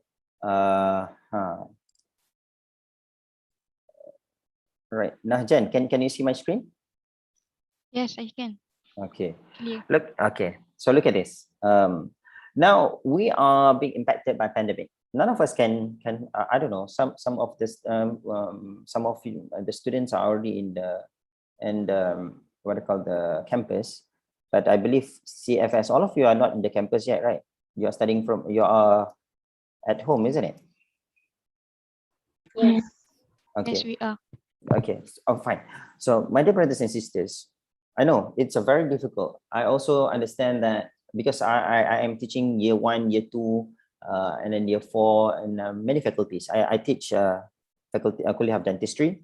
I also teach at faculty kuliah of pharmacy. I also teach at kuliah of allied health sciences. I'm teaching microbiology, immunology. My background my expertise is in microbiology, immunology. When I did my PhD, I am one of the what I call scientists involved in development of vaccine. I work on vaccine development. I work on vaccine immunology. I work on what I call cancer development of vaccine for cancer therapy, and many others. I'm not going to talk about that because we are not discussing on my expertise in that area. But now what I'm talking, I want to discuss of something that is very close to you as a student, okay, which I believe that, you know, you have to remember that I was also a student just like you. I have the same problems. I have the same, you know, almost everything. Okay, I have the same problems. I have the thing that might be different is that you don't have family. I have family, right? But the what do you call what you are going to have, your path is almost similar to my path, okay, which I am a student. I took called UPSR, PMR, I don't know what you call your PT3, isn't it, or PMR? Okay, PT3. And then after that, I took my SPM, and then I go for matriculation, and then I started my first degree at the University of Malaya in the Faculty of Science. I took microbiology. And then after I finished my microbiology at the University of Malaya, okay, and then I continue my master's degree in master's in dental science. I'm focusing on microbiology and biochemistry at the University of Malaya. And then after that, during my master's degree, I get married, and then I have one kid. And then at the end of my master's, I have my first daughter. Okay, and then after that, I traveled to Australia doing my PhD. That happens in 2011, 2012, something. Okay, and then I was there until 2017. So my dear brothers and sisters, at that time, the struggle is different compared to the struggle that you are having now. Okay, you are I'm not sure whether to say you are lucky or you are not. Okay, I would say you are lucky because you are able to stay at home. You don't have any problem to eat whatever you want to eat. You don't have to have a problem to get a cuddle from your parents. You can stay with your parents. You can learn from home. Maybe there are some limitation where the internet connection is not good. Maybe or you're staying in front of the computer for so long. But as a lecturer, I found out that who cares, because you have the recorded version of the slide and presentation, which at my time, your seniors' time, before COVID, they cannot record the presentation. They have to listen from the beginning until the end of the lecture. If you miss in the middle of the lecture, you will miss everything. But nowadays, even you miss in the lecture, you can still have the recording and you can listen to it again and again and again. I want to ask Fatin Sazali, do you agree with me? Harif, do you think you are unfortunate or you are fortunate? You are lucky or not lucky? Both. Both. So look at this. If you look on the positive side, you will feel that Alhamdulillah, aku duduk kat COVID. Okay, boleh dapat slide lecture. Imagine if you are not in the middle of COVID. You will ask for your friend, and then your lecturer will always think how to make this how to make your study become easy for you to remember, to help you in the exam. Okay, trust me, if there is no COVID, I will never think how to make my exam questions easier, because I don't want my student to repeat. If you repeat, if you have to resit, then I have to prepare another set of exam question, and then it will be a struggle on me because I have to do the marking again and again. So I don't know. For some of us might think that COVID is something that is worse, something that is bad. But maybe some of us feel that, yeah, I think it's good because I can work from home, something like that. But different people have different perspective. If none of us having, if the parents or maybe us does not get positive COVID, maybe we feel that, I'm happy to have a COVID in this kind of situation. But those people who are, the parents passed away, or maybe they themselves having COVID positive, become so worried and so on and so forth, then it becomes something that is becomes frustrated, demotivated, and so on and so forth. So my dear brothers and sisters, now we are going to discuss on the topic very, very much related to us. And I try to link what I have been experienced for certain, for many years ago to what is the current situation, which I hope that at the end of this presentation, at the end of this discussion, you will take some of the idea, perhaps you become better than me, inshallah. Okay, now, I just want to ask Laila, are you ready for this? Are you ready to join our journey to understand about how are we going to make pandemic something that is positive for us? How about Daniel? What do you think? Are you ready? Inshallah. Okay, who cares? Ready or not ready? I have to continue. But yeah, inshallah. Yeah. So let's start our journey. Bismillah. As I asked you earlier in the beginning of my discussion, I asked you, do you think I was born immediately becoming a lecturer? What a question. Yeah. No one born immediately become even a matriculation student. You have to go by stages, isn't it? Do you think that I was born with PhD? Definitely not, isn't it? So everyone have the path. You have to go for the secondary school, the kindergarten. If you go to the kindergarten, after the kindergarten, you go for what I call the primary school, and go for the secondary school. After secondary school, you go for matriculation, and after that, you go for the university. After you do first degree, and then if you are, like a best student or whatever class it is, okay, first class honors, and then you can immediately go for the PhD, or if not, you can go for the masters, and then that is a path, and then you do the PhD if you want to do that. Or maybe after you finish your study, you want for the law student, you want to become a lawyer. Maybe those who are in pharmacy will become a pharmacist. Those who are from the Islamic studies, you want to become ustaz or mufti or whatever it is. So everyone of us, we have to understand that the beginning of us are all the same. We come from the same a different womb, but the origin of us is the sperm and the ovum combined together become what we are today. Anyone disagree with me? Anyone from other planet? I believe everyone from Earth, you are human, right? So I don't know if you are alien, but if you are, all of us are human. Sometimes I play with my kid. I say, "Oh, Umi is from Venus. I am from Mars," because there is a book, Venus, a man from whatever it is. And then they are laughing at me. Abi, it is impossible because I know you are human. If you are not human, then maybe I'm a rabbit. So yeah, baby rabbit. No, Abi, rabbit is different. Okay, fine. So that is how we discuss with my kids. But the thing is that if you know that we are all human, so we begins the same. We start from the ovum and sperm, and when these two comes together, it becomes a human being. And yeah, I have the difficulties the same as you. Maybe the difference is that our family is different, our background is different. But the reality, everyone are from the white canvas, and our parents is the one who make us, whether they're Majusi, whether they're Nasrani, because in the beginning, all of us are Muslim, right? So we have to admit this. Do you agree that we start from the same? We have the same start. Everyone agree with me, Laina? Are you agree with me? Harith, are you agree with me? Yep. Okay. Nazmi, are you agree with me, or you think no, doctor, you are different? I am different. I agree. Okay, so we are now in the consensus that every one of us start from the sperm and ovum, and then we become a baby, an infant, and then we have to follow all these steps.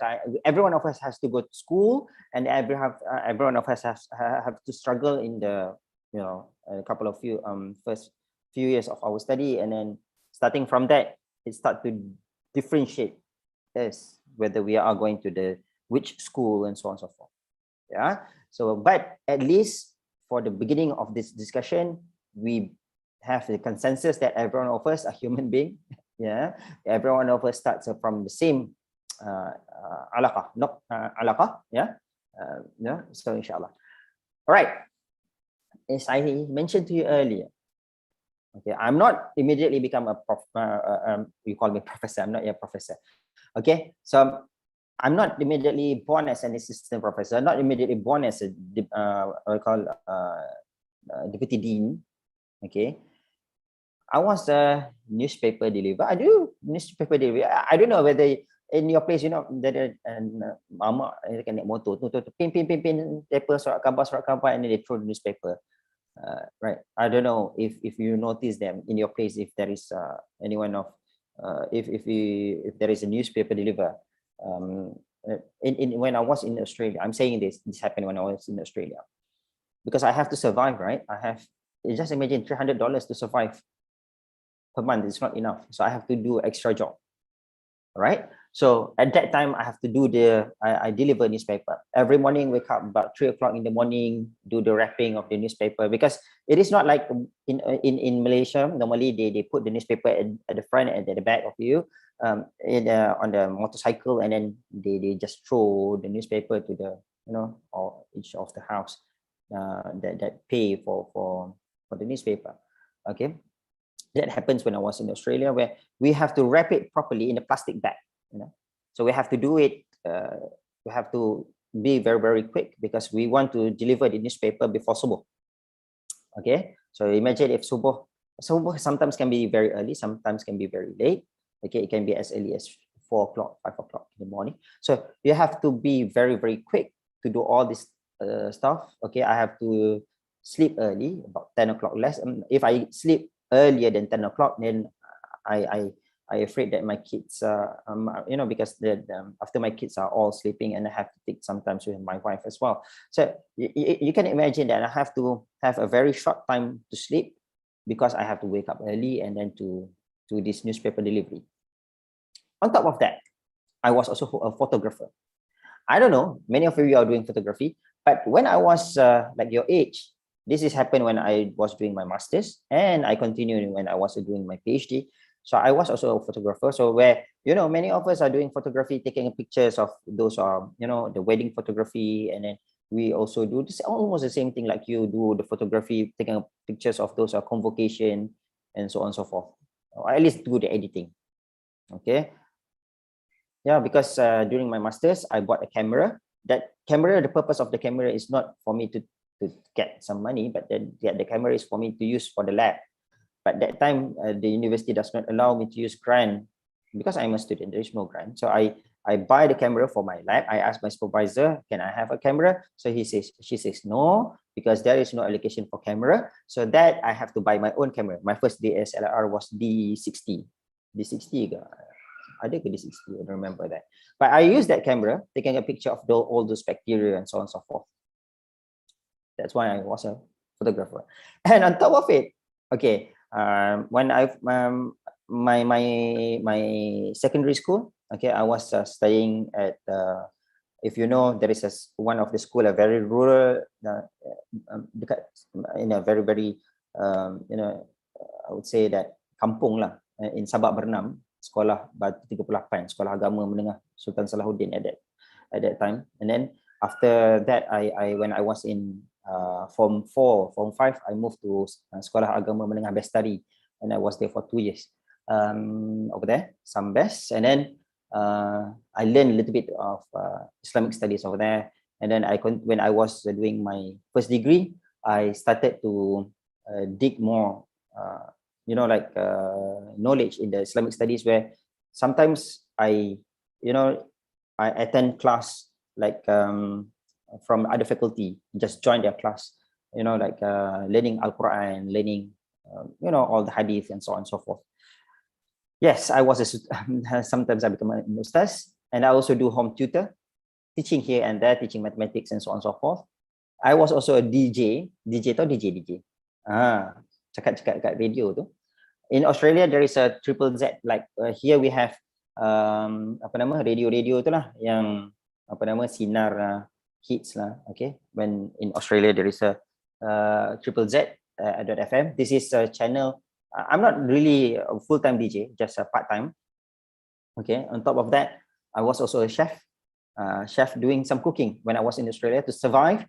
Then my wife, we cook laksa, we cook like mee soup, bihun soup, all the Malaysian dishes, so that we can sell to those Malaysians or Singaporeans or those Malays staying in that area, and many more. So my dear brothers and sisters, you are very lucky because you are staying with your parents. I would say that. Okay, if you look into this positive side of yours, so I believe that there is no reason for you to become sad. There is no reason to become demotivated. Yes, maybe there is some reason like how can I study with my you know, my siblings are all around me. I have not enough gadget. My internet is limited and so on and so forth. But my brothers and sisters, you don't have to do all this work. Harith, kena kerja macam saya ke? No. No. I want to challenge, if any of you who participating the talk today, if any of you have done any of this job.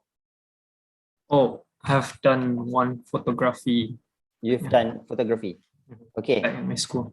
Okay, so that is there anything else? I was also an editor, and all the others is no. Not yet, yeah, later lah. Okay, how about Mustaqim Muhaizam? Do you have you ever been any of this job previously, or you are planning to do? No.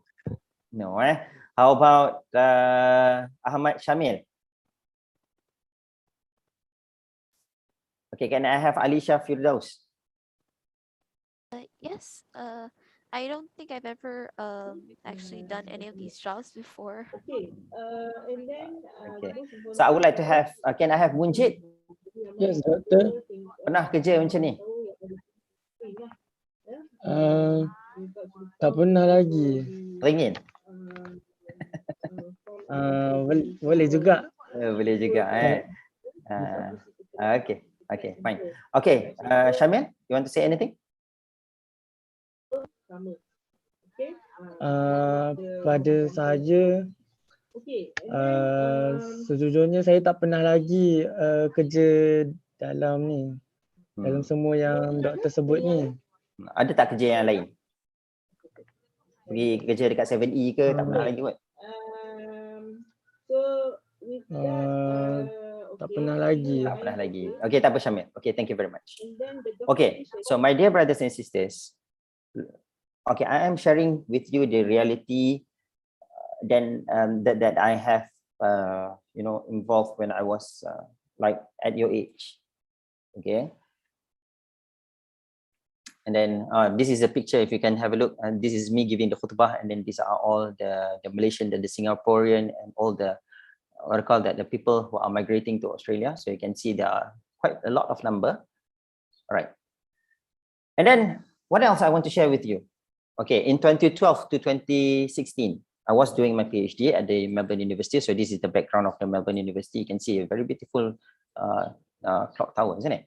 Okay, so when people look at me, okay, and people look at you, you have to remember this. You are the student of IIUM. What people look at you and what people look at me when I was in 2012, okay, I had my PhD from a prestigious university, Melbourne University, because University of Melbourne is number 30 at that time, okay? And then I was studying overseas, and I can go traveling here and there. This is what people see. Same thing happened to you. People look at you, oh, you are the students of law, you are the student of pharmacy, you are the student of nursing, you're a student of IIUM in general. All right, people look at you in that way. Okay, this is their view. Okay, and what is the reality? As I said to you earlier, I only have $300 to survive monthly. After paying the rentals, about $1,400, utilities, the bills, and so on. So out of $4,000 I have to pay all those things, and eventually I only have $300 to survive. Okay, so because of that reason, I cannot eat somewhere else other than eating at home, or at least I ask my wife will cook something and then bring to the office, okay, to the university. And as I said to you, I don't know how many of you always use the second-hand baju. Afrina, pernah pakai baju second-hand? Have you ever wear second-hand, what do you call that, attire? How about Ifah Huria? Oh, you have the same name as my daughter's name. Huria, have you ever wear the second-hand? Can I have Intan Najihah?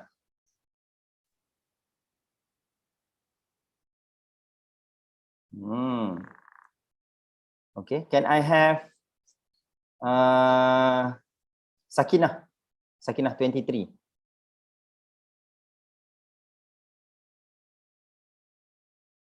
Okay, how about Shazrul Izhar? Yes, sir. Pernah pakai baju second hand? Pernah. Kan, ambil daripada abang lah kot. Abang, sometimes orang lain lah yang donate. Kan. So I think nowadays it's normal lah, because there is a bundle in Malaysia as well. Okay, Alia Fatihah, have you ever wear the second hand? Yes. Okay, so that is the thing happened to me as well. Okay, so I have to buy the second hand. No more going to the, what I call the big like here we have what Jasco ke, okay, Aeon nowadays we call it Aeon, or what else, all these places, Parkson and so on.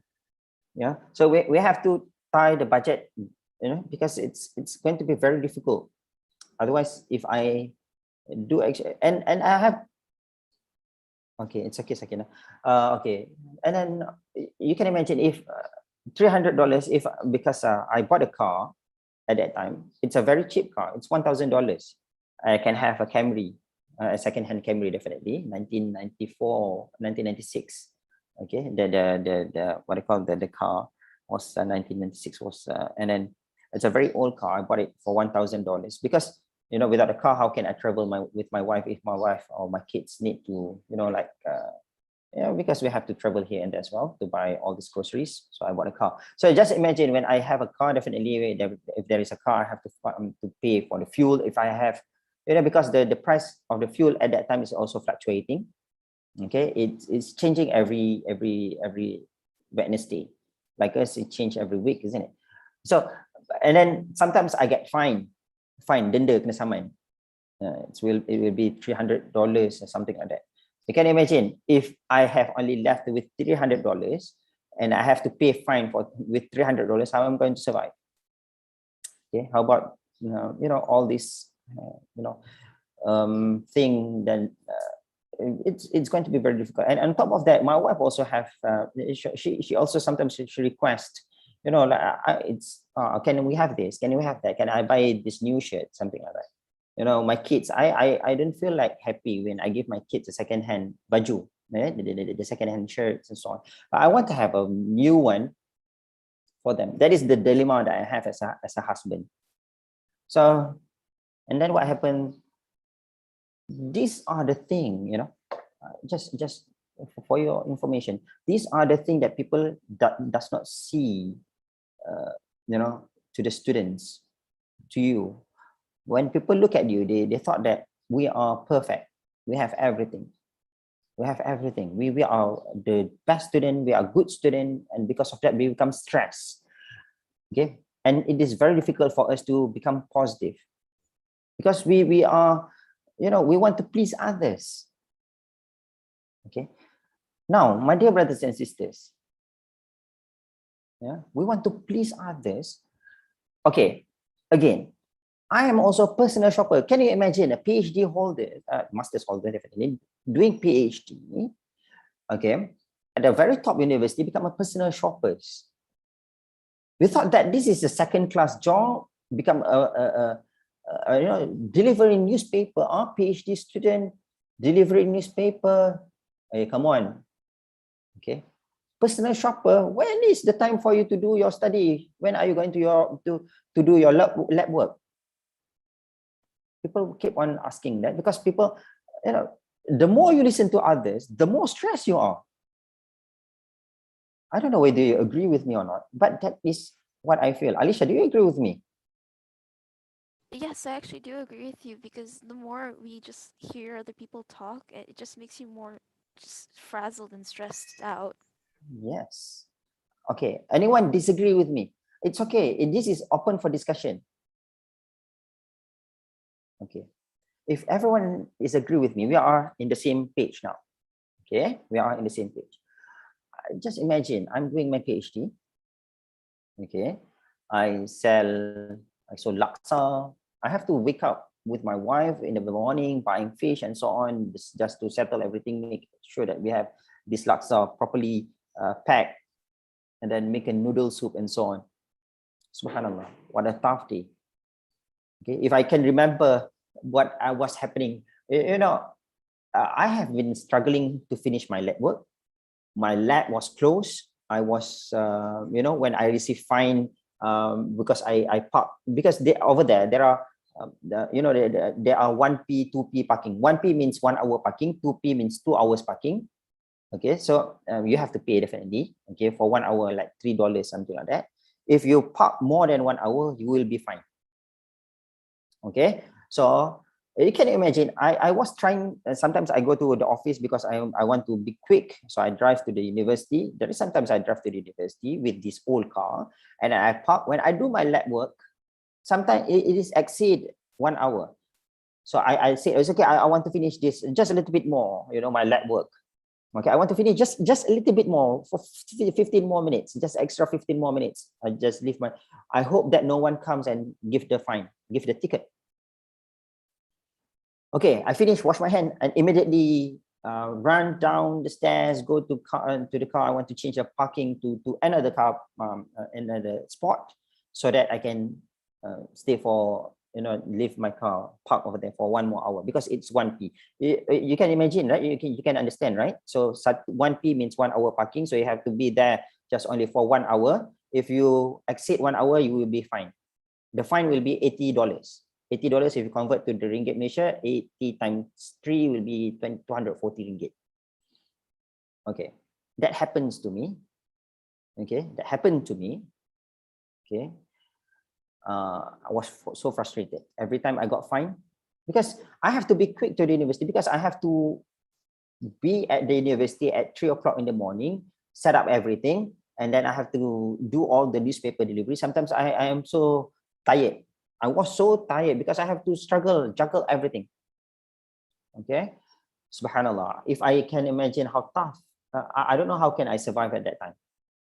Yeah, so I have to do all this because I have to make sure that my kids are all happy, my family are all happy, my mother-in-law does not know that I'm struggling and so on and so forth. I believe that if this is shared in the YouTube, I will ask my supervisor to listen to my talk. At least they know.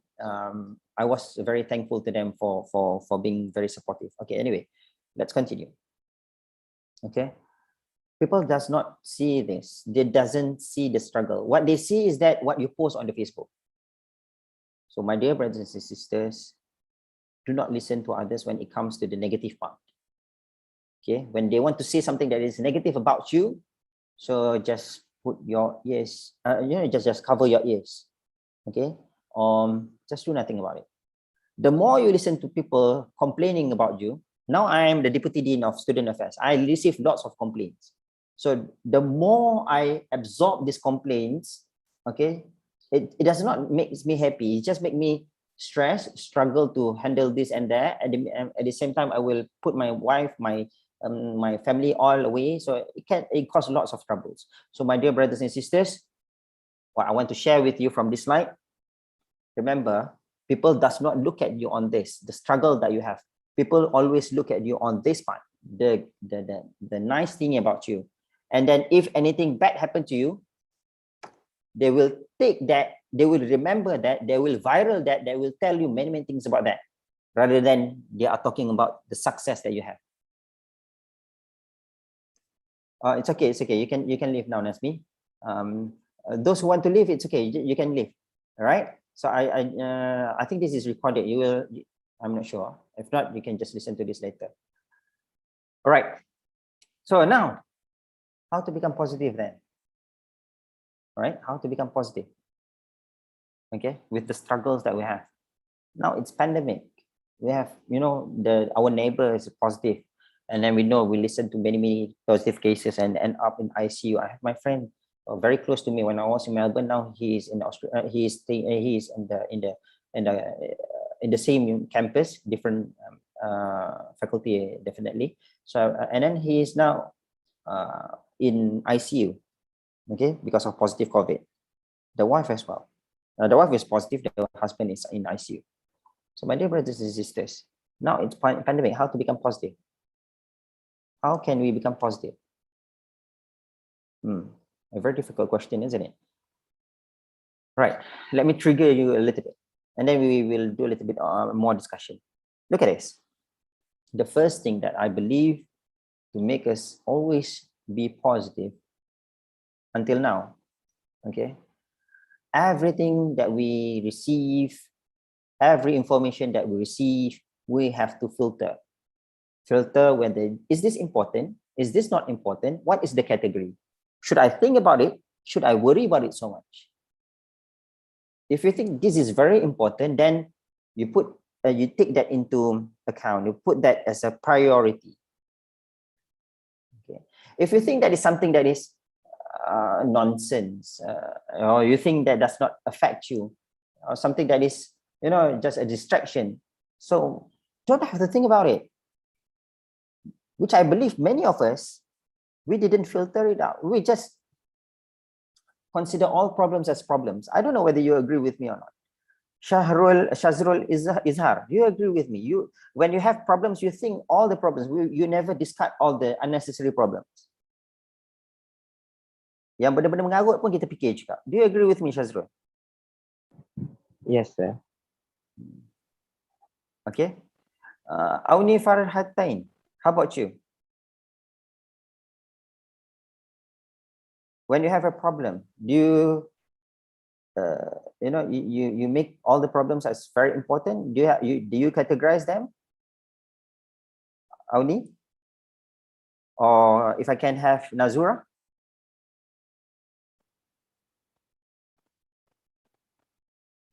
Can I have Amirah Mumtaza? Do you categorize your problems? And definitely you don't have to put on the paper and say this is a first priority, second priority. No, I will explain to you what do I mean. Okay, Azida Akila, do you categorize your problems, or you just think everything is a very important for you to settle? No.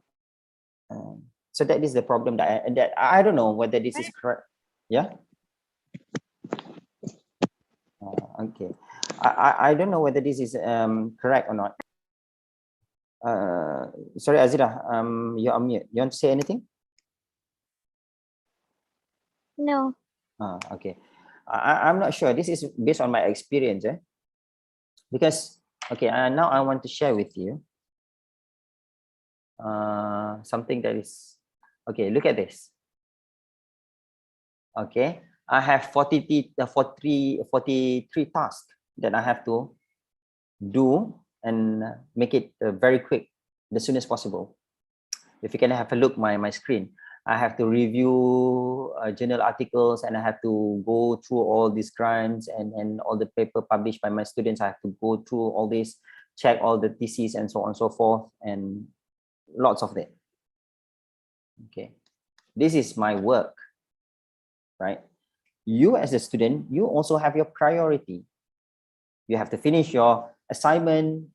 Okay, you have to finish, you have to do many things. So what I believe is that if you can categorize which one is important, which one is not important, which one you should put in, you have to keep it as something that is you have to settle urgently, which one is not, then it will be easier for you to become positive. How? Okay, just imagine you have an assignment that the assignment has to be submitted by Monday, for example.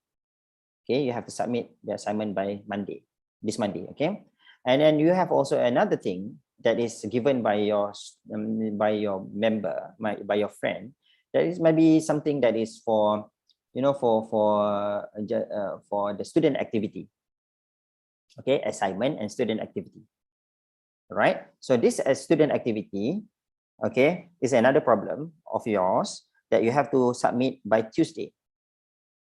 Okay, but you have more, you like to do your assignment, your student activity more than your assignment. So now, which one is your priority? Should you finish your assignment, or should you do the thing that you love, that you like, which is the student activities, the task that is given to you from the student activity? Normally, sorry, what is your answer? The assignment. The assignment, that is the priority. But normally, based on the study that I've done, okay, they do the assignment later than the one that they like, which is the student activity. They do the student activity first, okay, because they thought that I have to do what I like first rather than what is the most important.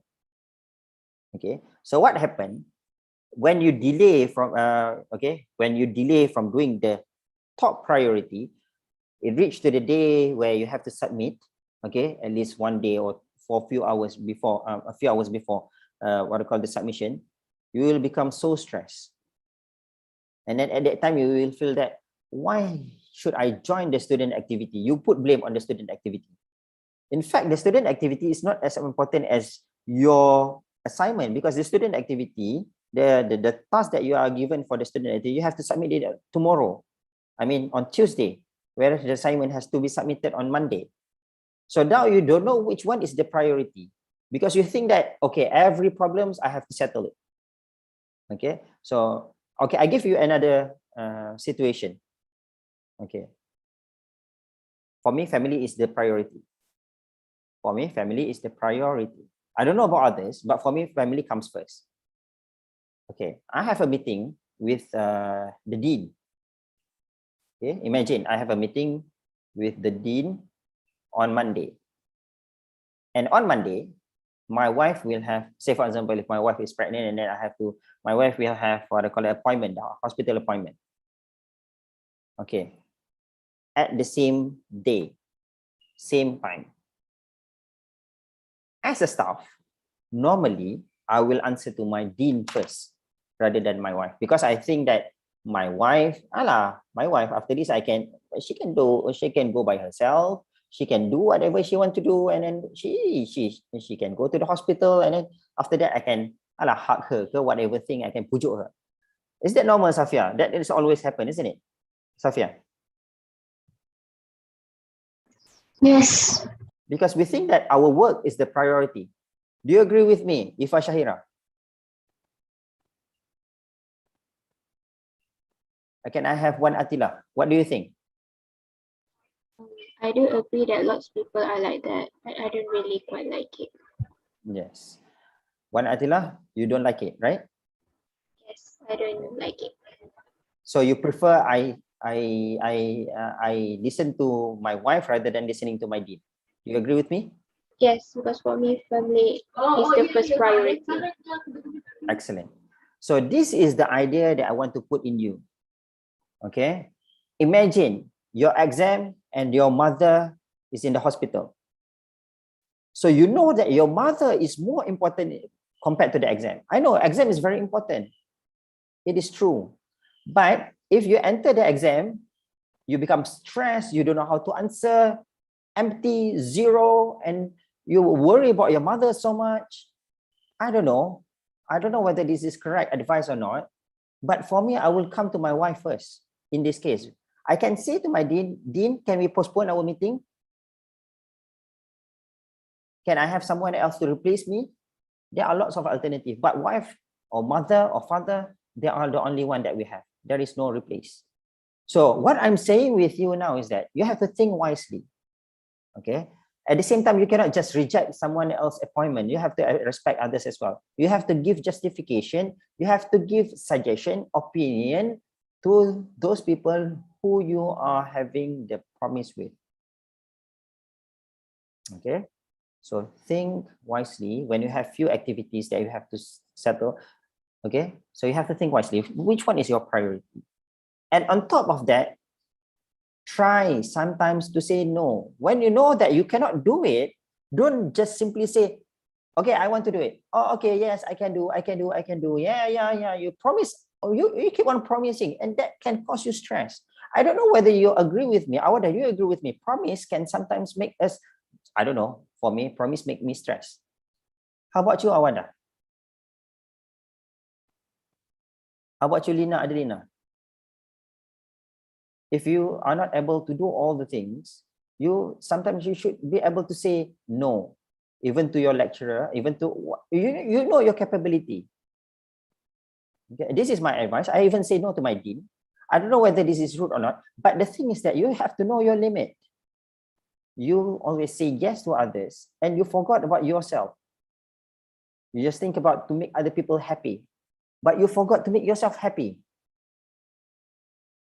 My brothers and sisters, look at, there are lots of you know, like I don't know how many of you heard about Linkin Park. Anyone of you following Linkin Park?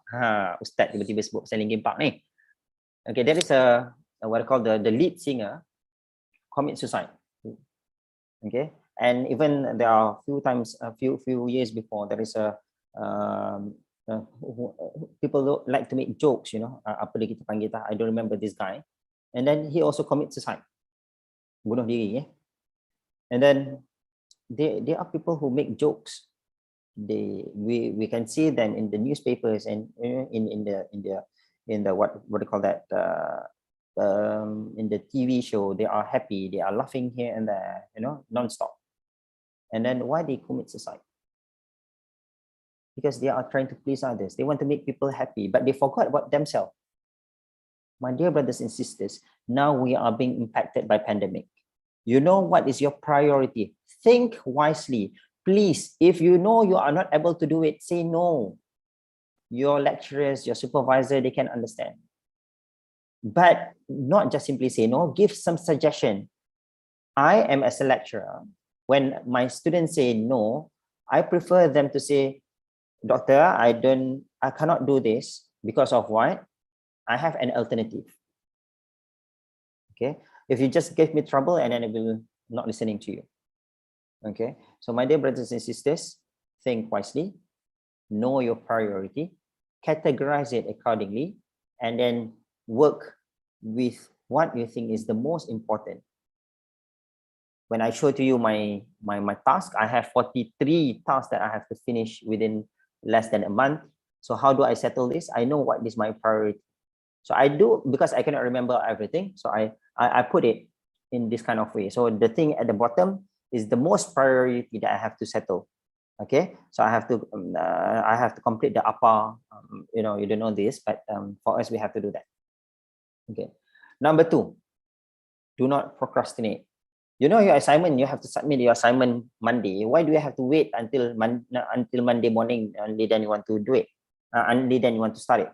Why don't you start like 3 days before?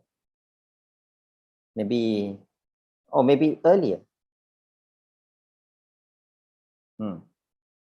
Procrastination for me is the mother of mother ke father ke whatever you want to say, okay, of stress, of demotivation. The more you procrastinate, okay, you can imagine if you have the assignment. I know this because my students sometimes they give me a very late assignment, and then even they request from me, doctor, can we postpone the submission? No, I will say I already give you 1 month earlier to do this assignment. I want you to submit. When they submit to me, I can see when I run the Turnitin, I can see the similarities is very, very high, 80%, 90%. I give feel easily. I know this is a work of procrastination. So if you receive any assignment, you do it just bit by bit, little bit, inshallah, at the end of the day, you will finish. Don't wait until the end of the day until you are going to. I know sometimes when we look into the calendar, okay, the assignment I have to submit next month in 30 more days. So I have plenty of time. I do this and that, I do this activity, that activity, and I never touch the assignment until 1 week before the assignment submit, or at least 3 days before the assignment submit, and only then when you open up the document, you even didn't open up the document. Okay, now when you open up the document, only then you notice that I have to, okay, get the link from here, do this, do that, do that, do that, and then you started to ask your friend, oh, can you help me this, can you help me that, and then your friend also among those who are procrastinate.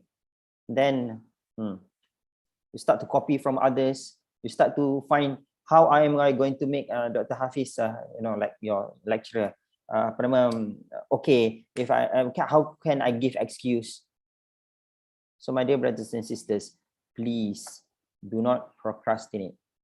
Okay, Awanda Shakira, so far so good.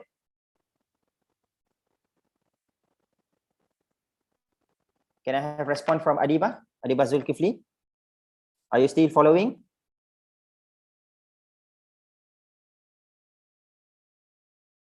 Azida Akila, are you still following?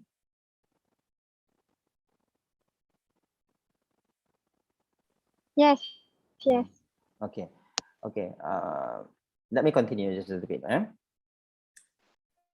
So the next one is you have to sometimes to relax. Okay. After you do your work, okay, it's good for you to to reward yourself, like what I did after I finish my work. After I settle certain things, I will certain tasks I will have I will enjoy with my kids. Okay, let's play like Uno. I don't know whether you know Uno or not. Okay, so we play Uno just as a reward. Okay, and then we we play cuddle, we play with the rabbits because I have some rabbits, and then we play with the what I call do some gardening just for a couple of minutes, just 5 minutes, 10 minutes, and then continue my work. That is a reward for me. Or having some coffee, go outside and I have like talk to my friends, or just watching Netflix for 5 minutes, 10 minutes, just as a reward. But do not distract with the reward so much. But the thing is that we have been putting lots of struggle in our assignments, in our work, in our job, whatever thing you are doing.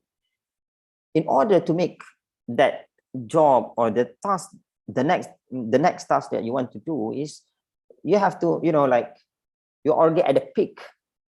Okay, at the peak of you already struggle, you have been very tired. At certain time, you have to relax just a little bit.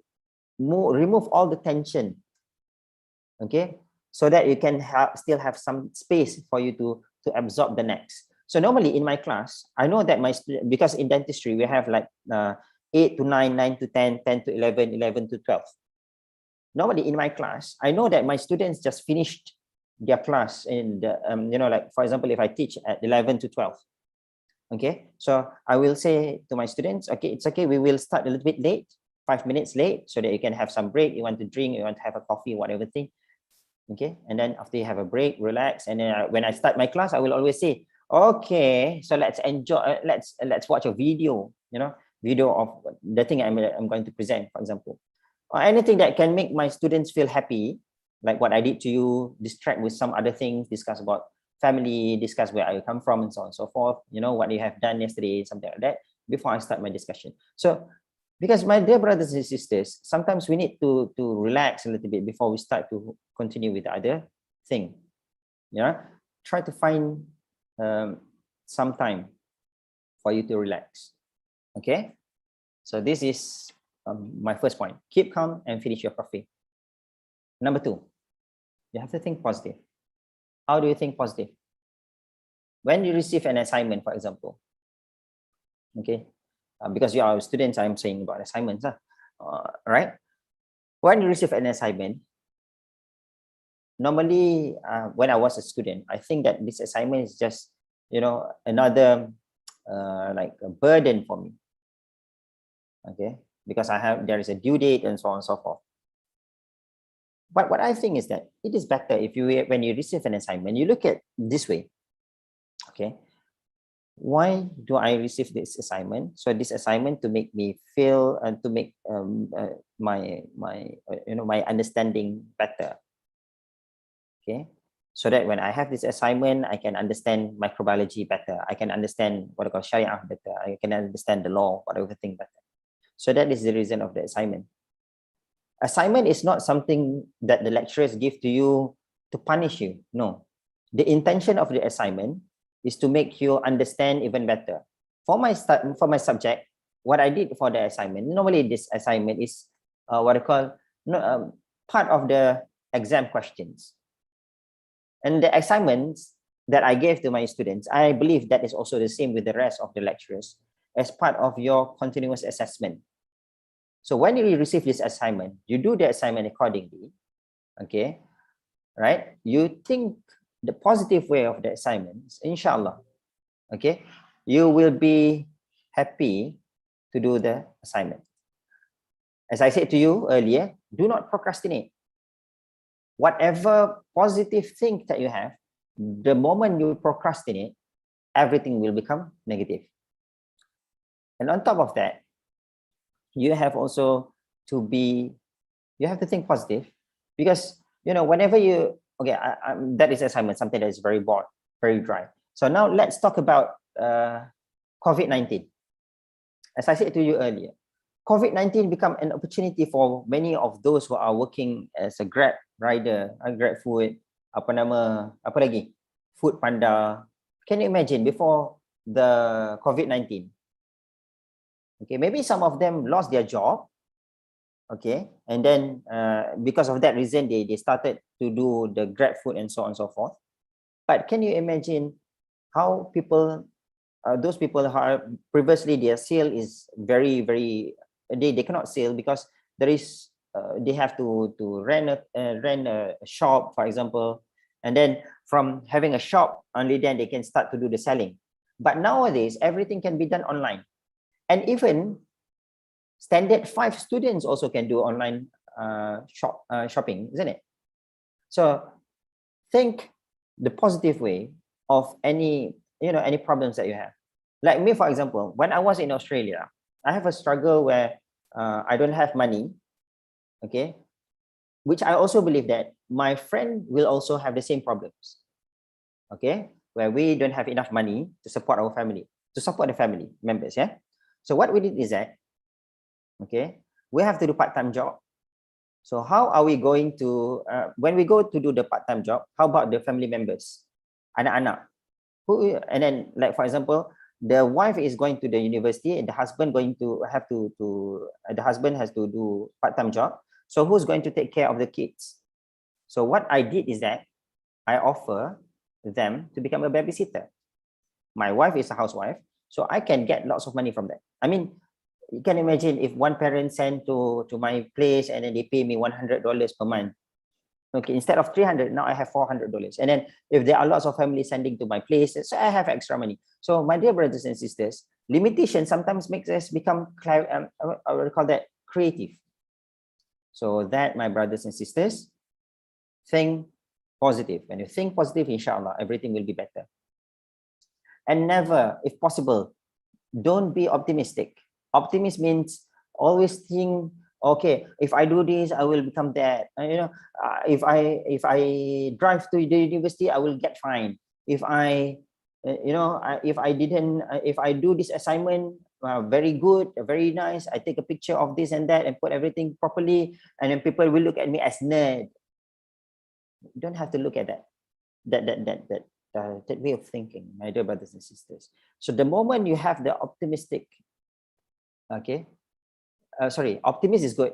So the moment you become pessimist, think everything as negative way, so you become tired. The moment you become optimist, everything you submit, you think, okay, I want to do the best because I want to please, not only to please my supervisor or my lecturer, I want to please Allah subhanahu wa ta'ala. I want to show that I've done my best to become optimist. So my dear brothers and sisters, the moment you become positive, so everything that comes to you, you will feel like, oh, it's okay, I can handle this. I can handle this. I don't have to worry about it. Okay, so I hope they get the point. Now, let's go to the next point that I want to raise here. Okay, this is another problem of our student that I found out. Okay, many of the students, okay, not only you, including me, when I was studying, I prefer to do everything by myself, because I think when I work in team, sometimes my friend does not do the work. I have to do all the work, or maybe if it is a group work, there will be one or two who are going to be like a lazy and then just do, here and there, touch here and then touch up here and there. Eventually, the work will not be good. Okay, not perfect. So my dear brothers and sisters, there is a way for you to handle these problems. But what I really still believe that the best is for us to do in a team. Okay, but there is a guideline that you have to follow. I would like to ask, if possible, Qurratu Aini, do you prefer to work in a team, or you prefer to work all by yourself, alone or in a team? Qurratu Aini. Yes. Do you prefer to work alone or in a group? I prefer to work in a group. Okay. Why do you prefer to work in a group? Because I think when a lot of people get together, they can really helping with the ideas, and they can manage to solve it together. Okay, can I have Amirah Mumtazah? What do you think? Which one do you prefer? Work in a group or work alone?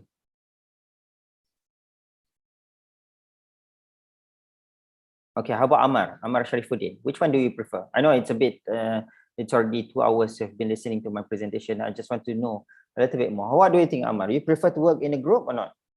Yes. Okay. How about, can I have Shuhada Azahara? Which one do you prefer?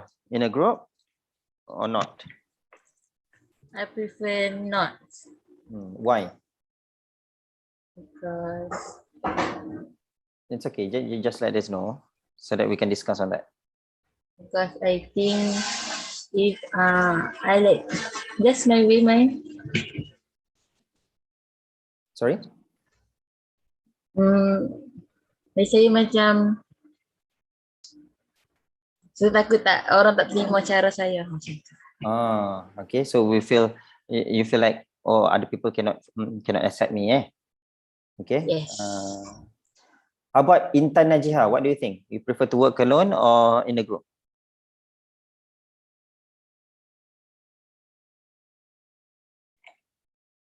Can I have Shahrul? Okay, sorry. Can I have Nurin? Nurin Umaira. Banyak Nurin kat sini. Okay, what do you think, Nurin?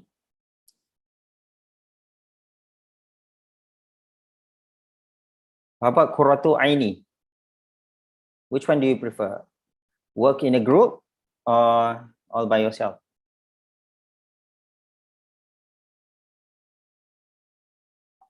In a group.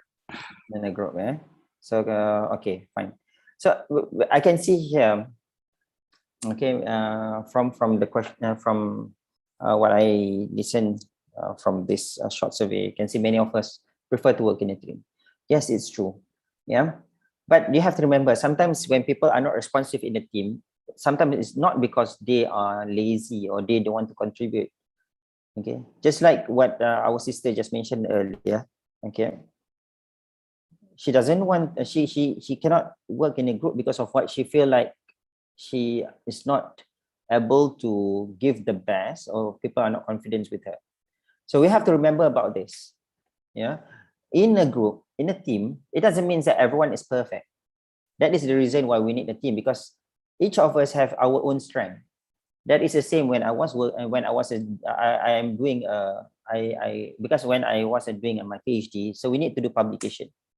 Okay, like what you are going to do with the case report, or what do you call that, lab work and so on. You have to have a lab report. So when you do in a team, okay, it is very important for you to clearly guide, okay, what is the task that each individual has to do. Okay, the leader is very important. The leader must play a role, and it is not always the leader is correct. Okay, so sometimes leader can be wrong.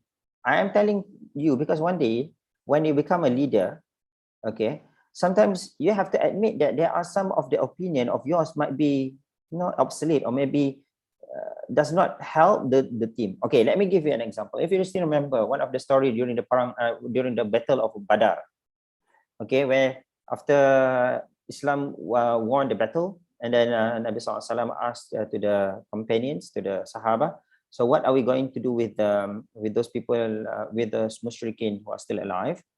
Kita panggil tawanan lah, okay, and then what are we going to do with them? And then one of the Sahaba, Abu Bakr, says we ask them to like teach what we call the Muslims and many others lah. Okay, if they have money, they have to pay and so on. But Sayyidina Umar says no to that. Sayyidina Umar says we have to kill them because they have been doing very bad things to us as a Muslim. And then what happened then? Nabi SAW, due to the musyawarah, and then the decision decision made is to follow the suggestion by Sayyidina Abu Bakr as-Siddiq. And at that time, this is also mentioned in Al-Quran, where Allah Subhanahu wa Ta'ala says, actually, Allah prefer to the idea of Sayyidina Umar. And then because of the decision was made in the musyawarah, and Allah Subhanahu wa Ta'ala forgive him. Okay, Allah Subhanahu wa Ta'ala accept it. Yeah, because of what? Because of musyawarah, because of teamwork. That is also the same with many of the battles. Like in the Battle of Uhud, the reason of Muslim at that time lost, not because of what we call they are not strong enough. They are strong, but because of when Nabi SAW says, Nabi is the leader, give the instruction to all those people who are on the Jabal, on the hill of, okay, to stay, to remain there, but they didn't listen to the Prophet Muhammad SAW. Eventually, Muslims lost at that time because of this. So teamwork is very important. When the leader says this, you have to follow the leaders. Okay, and the leaders, you have also to listen to others, so that you are not going to stress. Okay, you are going to become always positive, because you know that the decision made was in a group decision rather than you are making the decision all alone. Okay, on top of that, when you do the assignment, if possible, use all the technology that we have. For example, you know, Google Doc, you know, Google Sheet, you know, lots of like softwares that allow you to work or to prepare slides, okay, at the same time. Okay, use that. Use all the technology that we have. You know that you are not, you cannot prepare, slides beautiful on PowerPoint. You can use like Canva. I don't know whether you have heard about Canva or not. Okay, there are lots of software out there which allow you to work together. Okay, so try to use all these softwares. Yeah, Google Doc, Google Sheet, because you are using IUM email address, so you can use this because it is provided for you for free. So please use this. Okay, so work in a team. Okay, do you got it, Nur Zahira? Yes. Okay, kerja dalam kumpulan. Right. Inshallah, just a little bit more. Don't worry. We are going to end very, very soon. I know it's a bit tired for you to listen for 3 hours presentation. 4 hours actually. 3 ke 4. Okay. 9, 10, 11, 12. 3 hours and a half. Okay, look at this. Another thing I want to share with you. Actually, this is the picture of my daughter. There is this bird on top of her, but I overcropped the picture. But if you look at what I want to share with you is that we have to try everything. Try everything. What I mean, try everything is that if you are the student, you just focus on your study. You didn't do anything else. Okay, you didn't participate in the student activities, not just student activities. I would say that you have the opportunity to do online business as well. You can do like what we have here. Can I know how many of you are doing business other than I see here there is a Fatin Sazali is doing as an agent Chokodak. Anyone else do like online business or do some business or drop ship or whatever thing you are doing as long as related to business? Any one of you are doing that? Can you just put on the chat box if you do business? Because while you are typing on the chat box, there is a budget allocated by the ministry and even by the university to those who are doing business while studying. So if you are doing business, why don't you take this opportunity? Or maybe if you are not yet joining and doing any business, so why don't you try it? Okay, so that you can, like, you do caricature. Pandai. Ada lagi tak siapa-siapa yang buat business? I know that many of you are doing business, but the thing is that you have to take the opportunity where the university are providing, support for those who are doing business. And even nowadays, the ministry are, emphasizing on this. If you are able to do such thing, to do the business. But the thing is that you have also to balance with your study. What I am explaining to you is that, what I'm sharing with you is that, okay, in order to become positive, you cannot only dependent on one activity. Okay, like me, for example, I am the deputy dean. Okay, I am also a researcher, but I don't limit myself with those academics thingy, the university thing. I also do gardening. I also do like painting. Okay, I also, until now, I still do what I call the community service, which the community service is nothing related to what I call to the job or the job scope of the university. What I did is that, and then I also doing some business, not the very big business, a very, very small one. Not because of I want to top up, I don't have enough salary. It's just that, I enjoy doing it. Okay, but definitely I have to register, declare with the university. But the thing is that, what are the, try to involve in almost everything. Okay, at least what makes you happy. Some people happy when they have business. Some people happy when they have what do you call that, cat, fish, pets, or whatever thing. So try everything, inshallah. When you find what are the things that can make you happy, then just stick with it. I also mentioned here, involved in the student activities. One of the activity that you are joining my talk today for 2 hours, for 3 hours, subhanallah, I still have about 71 participants of the students. This is excellent. I thought that I will have at the end of the my presentation, it will only be like 5-10 people who are joining me, but this is still good number. Oh yeah, any one of you doing YouTube? Azidah buat YouTube tak? YouTube? I did, sir. I do. Buat YouTube lah. Duduk kat rumah tu kan. Macam mana masak nasi? How do I cook rice? Buat bahasa Melayu. Everything is in English. Make something in Malay. Macam mana nak pasang lampu? Macam mana nak study? Macam mana nak buka YouTube? Macam mana, all this macam mana, you know, when you have all this, all the likes and so on, you know, you realize, there is a student, okay, a co-host for podcast and voice acting. Do whatever thing you feel better, you know, your life is not just about study.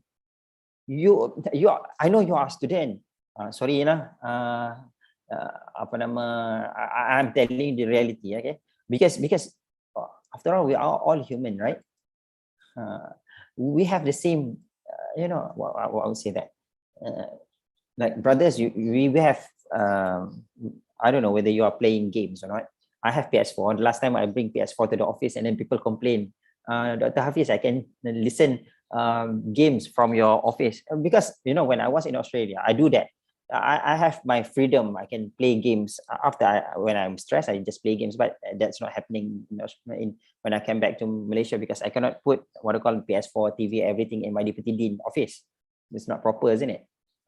Deputy Dean, you have games in the office. I think it's quite funny. But the thing is that we are all, after all, we are all human. Okay, we have a similar start. We are going to have a similar end. Yeah. Now, if you know that you have something that is extra on you, like you know that you can do like YouTubing, or you can do TikTok, whatever thing that you feel makes you happy. Okay, you know, my student, I always ask them, because I know that some of my students, they have their own channel, and I believe they are richer than me. I'm not rich, because I depend on the salary. If I kick out from the university, then I have nothing. But the thing is that the students, even though at the young age, you can be, you know, if that is the thing that you are interested to do, just focus on that and make it, create it. And you know, what I'm saying is that before this, yes, it is all the what you learn that is going to be your job. But nowadays, it is not like that. I'm sorry about this, Puan Asniza, because dentistry as well, dentistry, medicine. Okay, how many of us are still waiting for the dentistry? We call that endop. Okay, and then how many of the out there, they are waiting for them to because they are going to finish their contract, and then you know that there are some doctors out there, they do the apa nama tu, hartal, because they don't have, they're afraid that they are not going to have a secure job later on. So my dear brothers and sisters, if you have this, you know, something that is extra of you, why not you use it? Okay, it can be, you know, it's about life. How are you going to survive? You are going to graduate as what? My wife graduated as an accountant from #1 university in Malaysia, from University of Malaya. Okay, she was graduated from there. She worked as an accountant, and she became a housewife. Do you think housewife is a failure of academics? Do you think housewife is something that is or how can appointment graduated from UM, so no job? Very bad on my kampung said. No, it's not become a housewife is something that is very bad. Housewife, but not just a housewife. Can do some business, and even she generated more income than me as a lecturer. So my dear brothers and sisters, doing tuition is business. Yes, that is also good. I'm telling you, I'm doing, when I was in doing in my first year, second year of my first degree, I do business. I do home tuition. I go from one house to one house. I started with making an announcement saying, from masjid to masjid. I just make I don't know if I still have the first advertisement. Okay, I print it out. I put it at the masjid. I said, I can teach Al-Quran. I can teach Al-Quran. Oh, okay. So I started by teaching Al-Quran. I started by teaching Al-Quran. I'm going to share with you later on. I think I put it in the slide. I started by teaching Al-Quran and people, and then when I teach Al-Quran, and then they one of the, you know, the parents asked me, Hafiz, you are you are doing microbiology. Yes, I'm doing microbiology. I thought you are from Islamic Studies, Akademi Pengajian Islam. Kat UM kita panggil Akademi Pengajian Islam, kat sini panggil IRKHS. Kan? I thought you are from APIUM, Akademi Pengajian Islam UM. I said, no, I'm not from Akademi Pengajian Islam, but I teach Al-Quran because that is what I learned from my first you know, at a very young age until now. And then, you know, and then I make something different because normally these parents, they want me, you know, to teach from like after Isha, after Maghrib until Isha. Okay, and then when it comes to Isha, I stop the mengaji, and then I start to pray Jamaah together with the family lah. Okay, and then that happens when I was in my first degree, and then these parents asked me, if you are from microbiology, I think you should be able to teach biology, isn't it? So I said, yes, why not? I can teach that. And I said, I got what I call a couple of, you know, I have A's in biology, in biology, chemistry, what I call admats and so on and so forth. And I said, wow, Hafiz, I think that is excellent. Can you teach our kids that? What I call, can you teach our kids mathematics and pendidikan Islam? So I started from that. I start to teach this family, and then this family spread, you know, you know, this advertisement from mouth to mouth, and I started from one family becomes 2, 3, 4 families, and then I cannot cope with the 4. It comes to the 5 families, the 5th families. I say I cannot do this anymore because it's too much. I don't have my own time, and then I started to have, you know, all the trainers or teachers from, you know, because there is a center, you know, UIE is over there, right? During that time, Panama matriculation, I asked my friends from UIE, you know, just ask if there is anyone who would like to teach. And then from that, I developed my own company. My first company when I was undergraduate. I never thought that I'm going to have my first own company during my undergraduate. So that is going to happen to you if you are brave enough. So I think you should take this opportunity, especially when there is a, you know, the government now is supporting those students who would like to involve in business. But the thing is that another thing you can do is YouTubing. So just give all the information, put in Malay. Okay, people are looking for it. Okay, maybe you know how to teach bahasa Melayu ke, you know how to, what is the life in your mahallah ke, okay, how do I live, how I become a student, a dental student or a law student at home, learning law from home. Who knows? People are following you, and you have lots of income can makes you happy, and then eventually you are not stressed and you enjoy your life, right? Let's go to the next one. This is far more important. So how are you going to become a positive person? You need to have values, my dear brothers and sisters. Values, what is values? All these 4 are part of them. Okay, you have to have the feeling of empathy. Empathy ni macam meletakkan diri kita rasa seperti mana orang lain merasakan. Okay, so say for example, I know it's already 1 hour. It's already, we started at 9 o'clock, 10:11. It's already you've been with me for so long. So this is what we call empathy. You know that the students are feeling duduk tak diam, something like that, yeah, feeling so tired, sitting for so long, yeah. So I have to, the same thing, okay, when you have this kind of feeling, so you know that, okay, inshallah we will stop just 4-5 minutes later.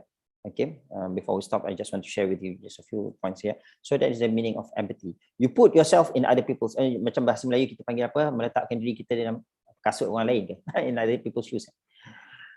Right, so when you have empathy, my dear brothers and sisters, they will make you happy because you know what to expect. Okay, like for example, how can I expect that I will have all these 70, how many participants do we have? I forgot already. So we have 75 participants. How do I know that I cannot maintain this number, 75 participants, until the end of my presentation? So I know the reason they are not able to respond to my question. When I ask, okay, Auni, can you answer to, I know because of you are at home, maybe you cannot answer because your parents or maybe someone's behind you are using the phones, or maybe you are not, you prefer to listen rather than to say something. So I have to respect that. So when you have the empathy, you will not feel like, kenapa budak ni tak jawab aku tanya ah? Kenapa budak ni tak macam ni ah? Aku cakap boring ke ah? So all this comes into your mind. Okay. So when you have the feeling of empathy, Okay, you know how the people feel. Okay, and only then you can admit that there is something that you have to improve. Then you have to admit that there might be something that happens over there that makes the student or that makes the participant are not answering to your question. At the same time, you have to think positively. Think that maybe the participants have something else to do. Maybe the participants are listening to you, but you know, they are taking care of the kids or the adik-beradik. So today is Saturday, right?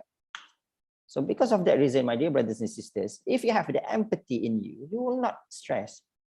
Inshallah, you will not stress.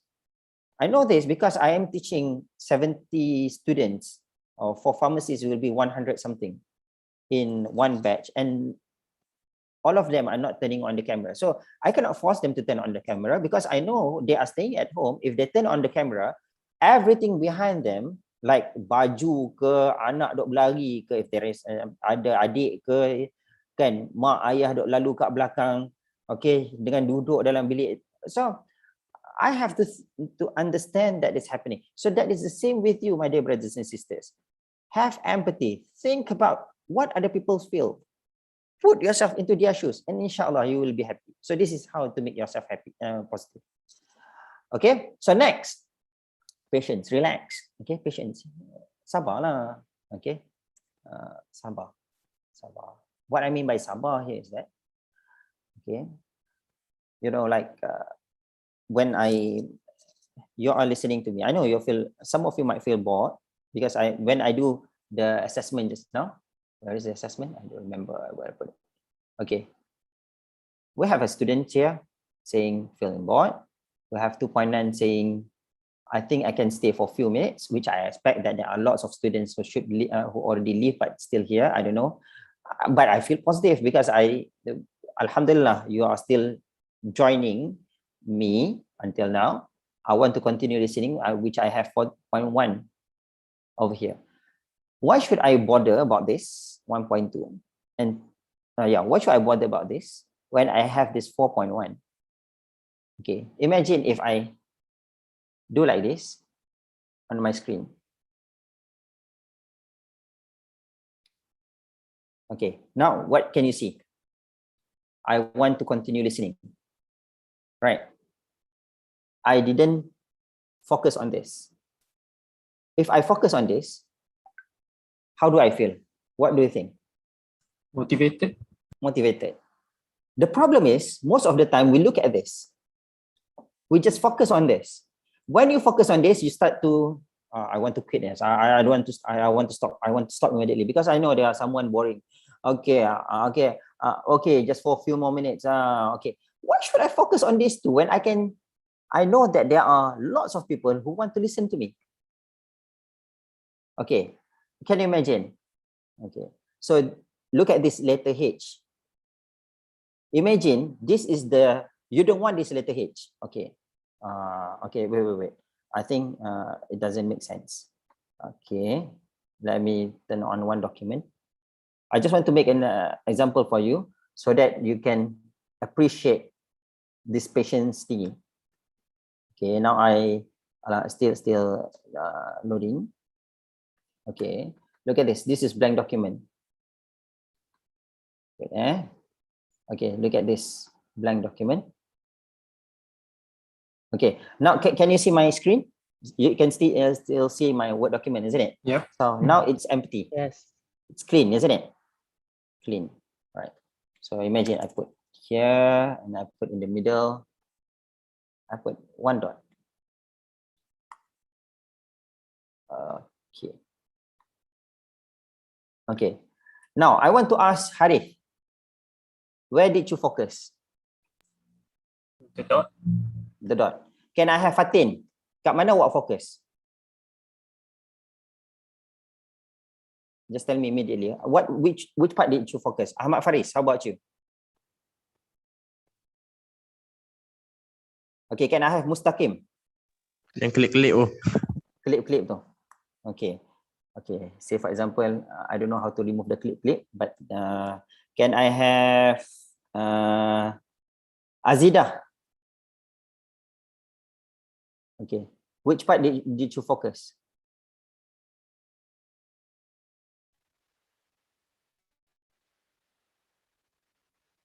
I cannot hear you. Are you answering? Okay, can I have Amira Shafiqah?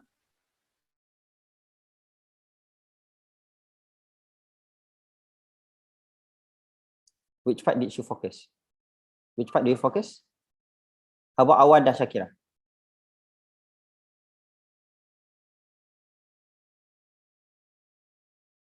Okay, can I have Adibah? Adibah Zulkifli? If you can answer me. The dot. The dot. Okay.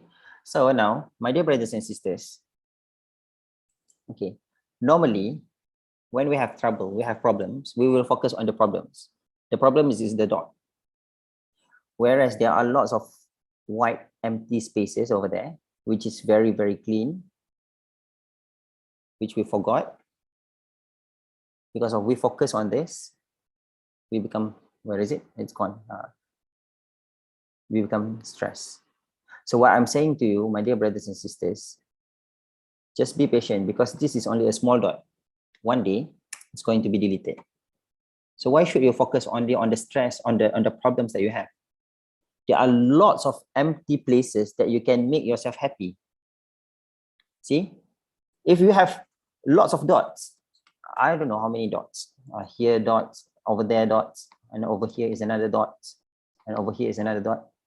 But still, your life is, you know, is beautiful. Why should you focus on these lots of dots over there, where you have lots of empty spaces, where you can fill with colorful lives, you know, you can enjoy your life. Your problem now is your study. Okay, maybe you have lots of studies, you have a study you want to focus. Okay, here, over here. But my dear brothers and sisters, your life must go on. You are not, you still have lots of plenty of, you know, empty spaces that you can fill. If you even make it small, you cannot even see it. So my dear brothers and sisters, what I'm saying is now, what I want you to have in mind is that, but where is my slide? I know I'm searching it. Be patient. The problem will be solved. Your study will end. Your assignment, once you submit, it's all gone. No more assignment. Okay, like what happened to me, my struggle during during that time, I have to do the newspaper delivery. I have to, what else? To do become a cleaner, to do many things, many jobs to survive, to support my family. There is no longer here, but I have another problems. It doesn't mean that the problems is end and then no other problems come. So the problems will keep on coming, but the past is past. Okay, you just want to settle that problems at that time, and then after that the problems gone. So don't worry about so many things, because you have how many thousands of problems. It's okay, you still have plenty of spaces. Okay, life must go on. You are still alive. Enjoy your life. What should be, don't be sad so much. Okay, we admit there are dots here. Do I say, okay, don't think about the dot? No, I didn't say that.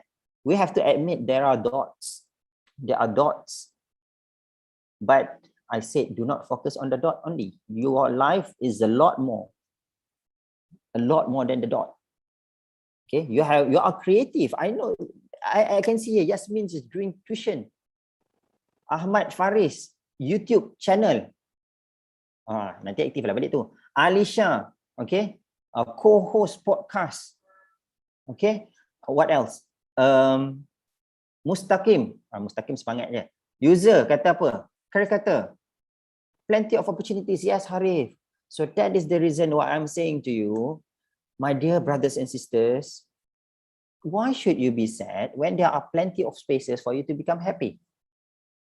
If I want to focus on my sadness, on my problems, I will not able to explain to you what everything I'm explaining today, because now the campus are being impacted by positive cases. I am the Kuliah Task Force, head of Kuliah Task Force. I have a meeting, my students, there is a problems of my students, there are lots of students. Why should I bother on that? Where can I make something that makes me happy by explaining to you how I make myself happy? When you are happy, I'm happy. Yeah, so be patient. Inshallah, the problem will be solved. Don't worry. Okay. Next, respect others. Okay, respect others. The reason why I'm saying this is that when you respect others, people will respect you. The moment you respect others, people will respect you. The moment you did not respect others, you look down to others, other people will look down at you. Other people will go away, far away from you. When people are far away from you, are you going to be happy? Ask yourself. When people look down at you, would you be happy? So don't look down at others, respect others, because you know that those people who respect others deserve respect.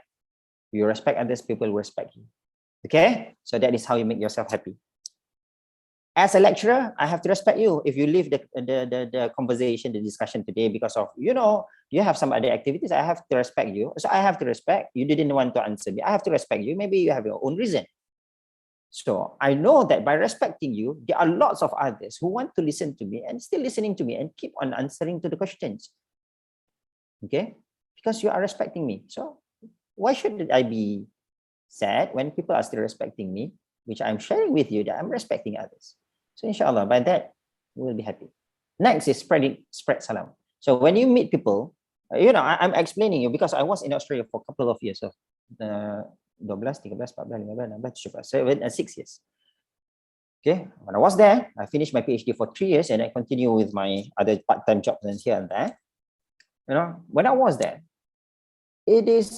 I feel like Australia is more Islamic than Malaysia, because when I was there, when we met each other, whether we know these people or not, we keep on saying, "Good day, mate.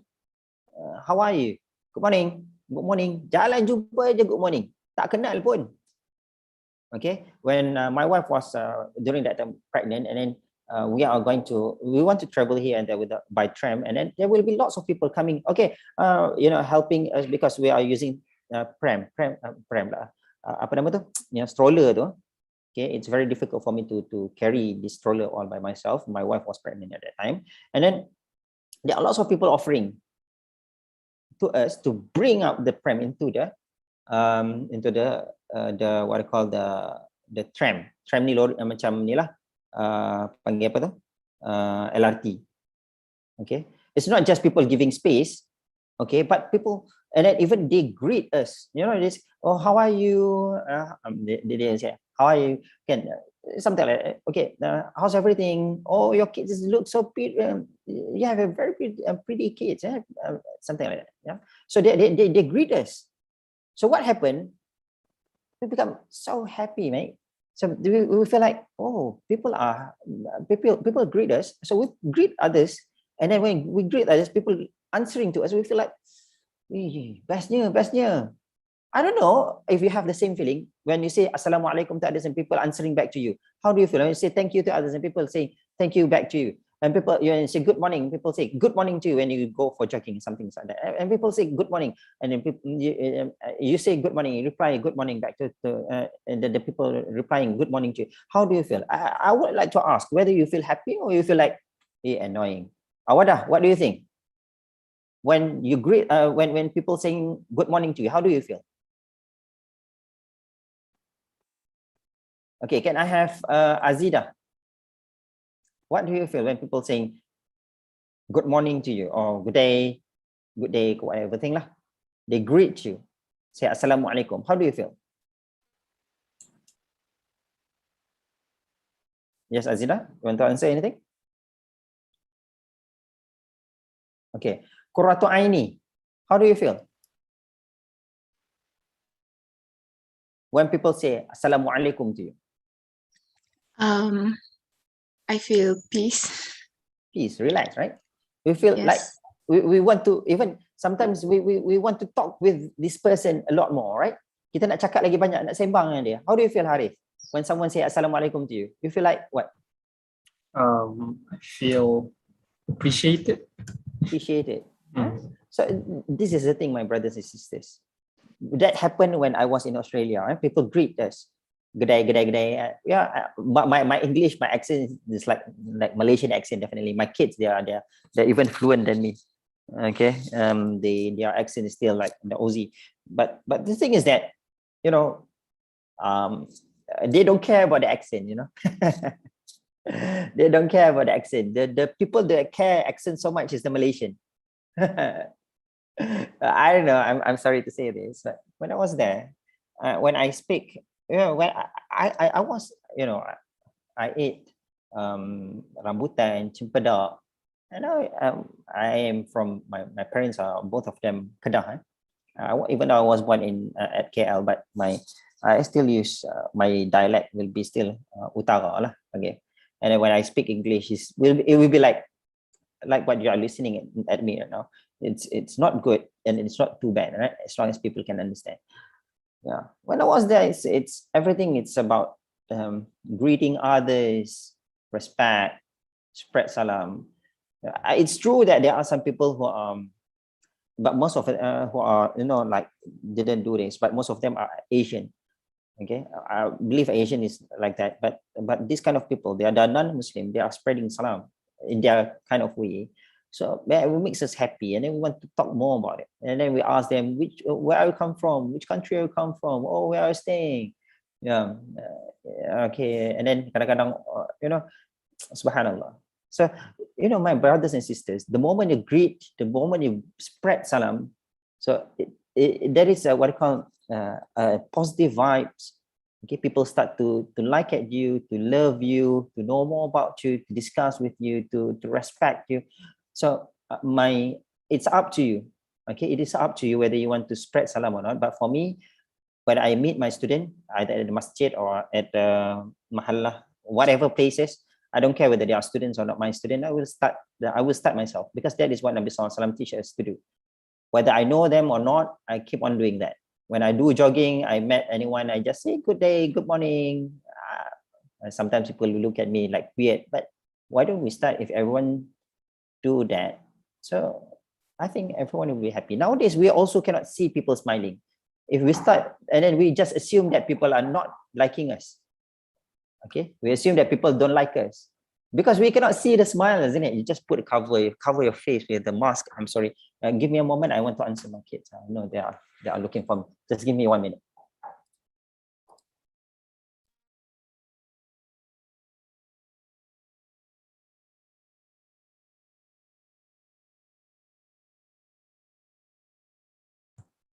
Senyum apa gitu Aziz? Santai bro, dari tadi senyum. Santai apa bro? Tengah khusyuk ni. Khusyuk. Allah Akbar. Dah balik. Okay, sorry ya. Welcome back, sir. Okay. It's okay. Welcome back, sir.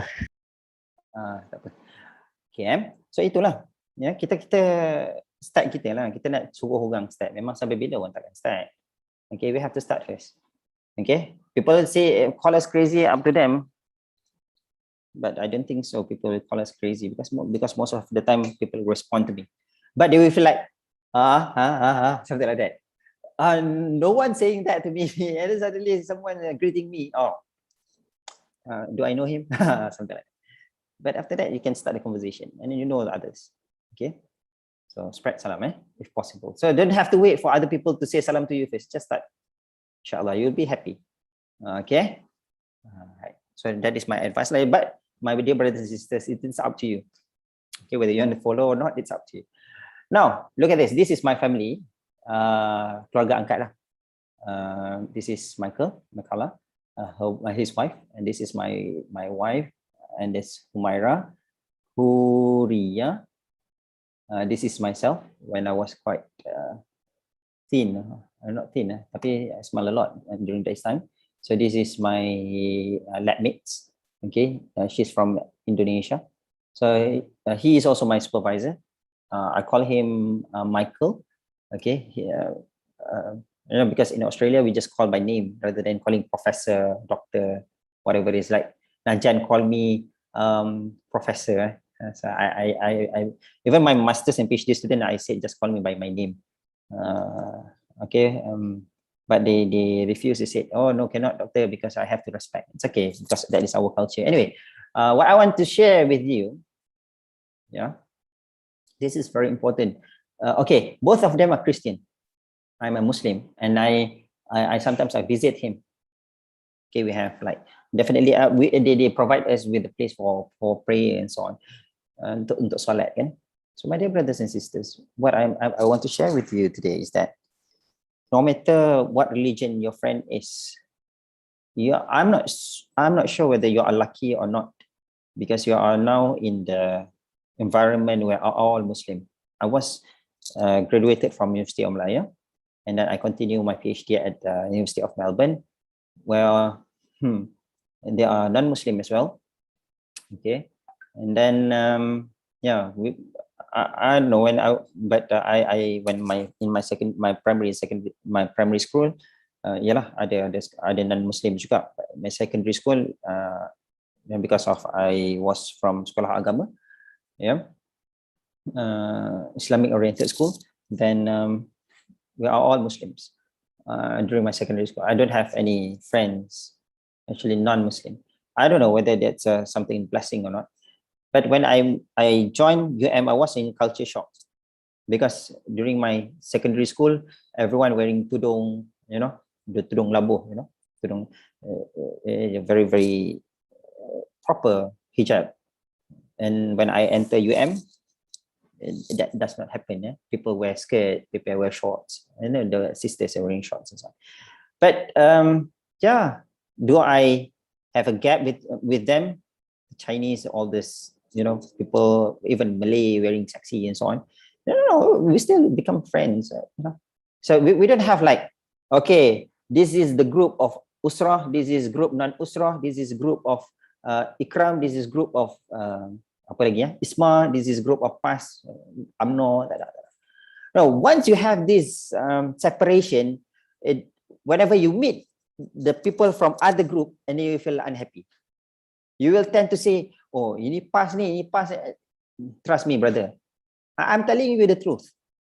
Okay, the one you have a separation between one and another, you have to remember we start from the same alaqah, we start from the same what I call compound, the origin, the sperm and the ovum.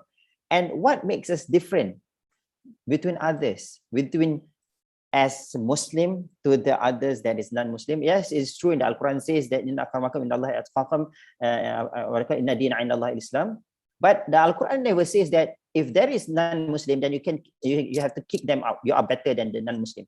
No, it's just about the religion that we have, the belief that we have that makes us better. But it doesn't mean that our humanity is better than their humanity. After all, we are all human. Don't tell me that I'm a pluralist. No, it's not about pluralism or not. I'm saying that we are human. We have to respect others if you want to gain respect from others. You respect those people who are Chinese, or people who are Indians, or people who are non-Muslim, they will respect you. The moment that you critique those, so you say bad things about others, people will start to say bad things about you. This happened when I was in Australia, because I was interviewed by many newspapers, agencies, and the televisions over there, like ABC News. Here we have RTM lah. Okay, because when I was there, I was also involved in the reverting lots of non-Muslim to become Muslim, even the Orang Putih. Okay, so the thing is that when they asked me the question, I said, no, we are, after all, we are all the same. You believe in Jesus, we believe in Jesus. It's the same. The only difference is that we believe that Allah subhanahu wa ta'ala is the only God and Nabi Muhammad SAW is the messenger of God.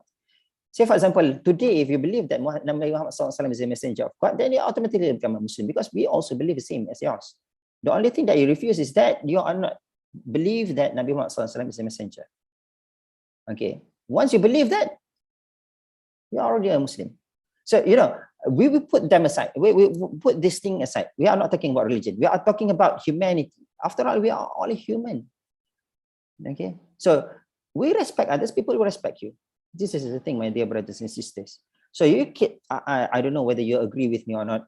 Okay, sometimes I also being a bit judgmental, which is not good as well. But the thing is that I want to tell you, my dear brothers and sisters, please remember, we are all human. Whether we are Malay, Chinese, Indian, UMNO, PAS, PKR, sebutlah apa saja parti politik yang korang join tu. Okay, after all, we are all human. Today you can become PAS, tomorrow you become PKR, the day after that you become UMNO. Okay, but you cannot change yourself from human become alien or become monkey, something else. You cannot, because after all, you are human. That one you cannot change.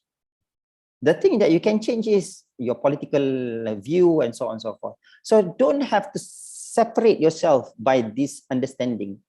Okay, I have been doing very big mistake during when I was a student at University Malaya. I was so much into this politics. Okay, this is I made my mistake. Okay, that time I go for demonstration. You didn't do that, eh? UIA ni bagus ni. But that happened when I was a student. I don't know whether you agree with me or not, but that happens to me. You know, there is a moment where we have election and we have the wakil calon and so on. Okay, and then we go for demonstration here and there. I don't know why I did that. Okay, and then during the election we have people who disagree with this, disagree with that, and eventually now when I am at this level, I feel that why do I have to do all this when after all today the two parties become one already. You know what I mean, right? Okay, so what I'm saying here is that, my dear brothers and sisters, okay, I don't want to talk about this politics, but what I want you to remember is that please stop from separating others with all the political thingy that you have, all the asabiah things from which country ke, whether they are international or national or local, whether they are Allahumma salli Muhammad, Malay, Chinese, Indians, whatsoever thing. If you have this, what do you call that? If you separate yourself, okay, you compartmentalize yourself from the others, it doesn't make you happy. It doesn't make you happy at all. Trust me. Okay, so just be friend with everyone. You know your limit, inshallah. Okay, you will enjoy your life. Okay, this is my point of view. It's up to you whether you want to accept it or not. But because I also believe that some of you might disagree with me, but this is what I feel when I was a student, when I become a lecturer. So I was thinking that I'm still thinking that what I have done during the day I am at University of Malaya, I have been doing. I think I was wasting my time, from having all those kind of things. But I don't know, maybe this kind of situation is different, and this time of situation maybe is different, but it's up to you. Okay, you have your own rights. Okay, avoid asabiah. All right, 15 more minutes. Okay, so this is another important thing, because you are too much with the gadget nowadays. You have your class, online class. Okay, you have your online class. Yep, you have online class. Now you are in front of a computer for more than 3 hours, for almost 3 hours. We start from 9 o'clock, 9, 10, 11, 12. Okay, it's already 3 hours and quarter past 3. Quarter past 12 means that you have been with me for 3 hours and 15 minutes. It's quite a lot of time. Yeah, so what you have to remember, that gadget, okay, we have before this, we can say that, okay, we can limit the gadget time, we can limit many things, but now it's difficult. It's no longer in that kind of situation. But still, you have to remember, while you do the YouTubing, while you do Facebooking and so on, you have to control yourself. Okay, if you play games and so on, make sure you play, but there is a limit. Yeah, and then you must take some rest between classes. Yeah, so as I advised to you earlier. And then last but not least, I would suggest, try to minimize uploading on social media on yourself. I mean, on your activities, daily activities. Okay, let me tell you the reason. When I was doing my PhD, okay, let me see if I can, let me stop sharing sekejap. I want to show you this. Okay, wait, it's loading. Wait, give me a few seconds.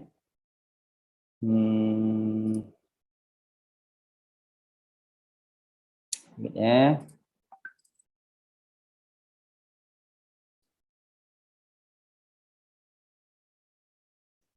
Wait, give me a few seconds. Yeah. Now I am sharing with you my screen again.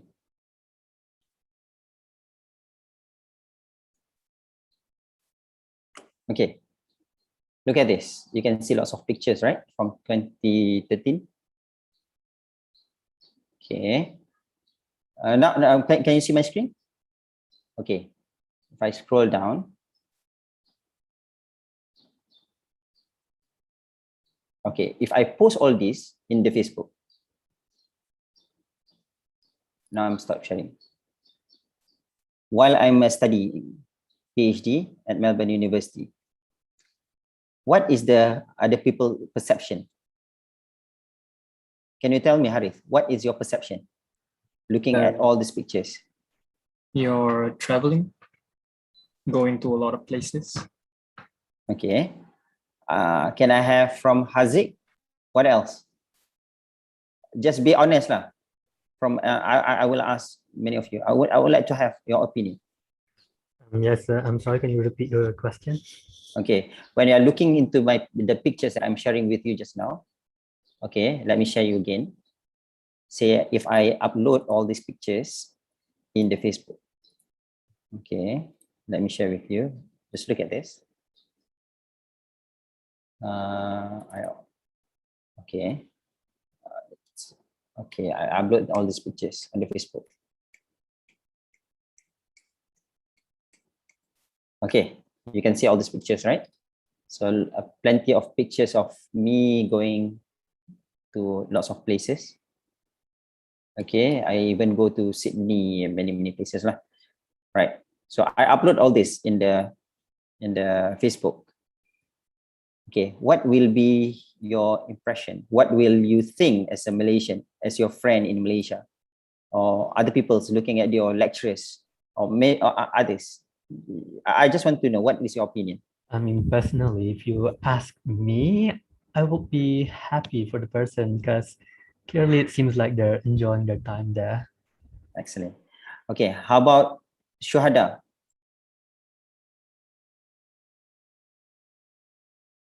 Can I have Raja Nabila?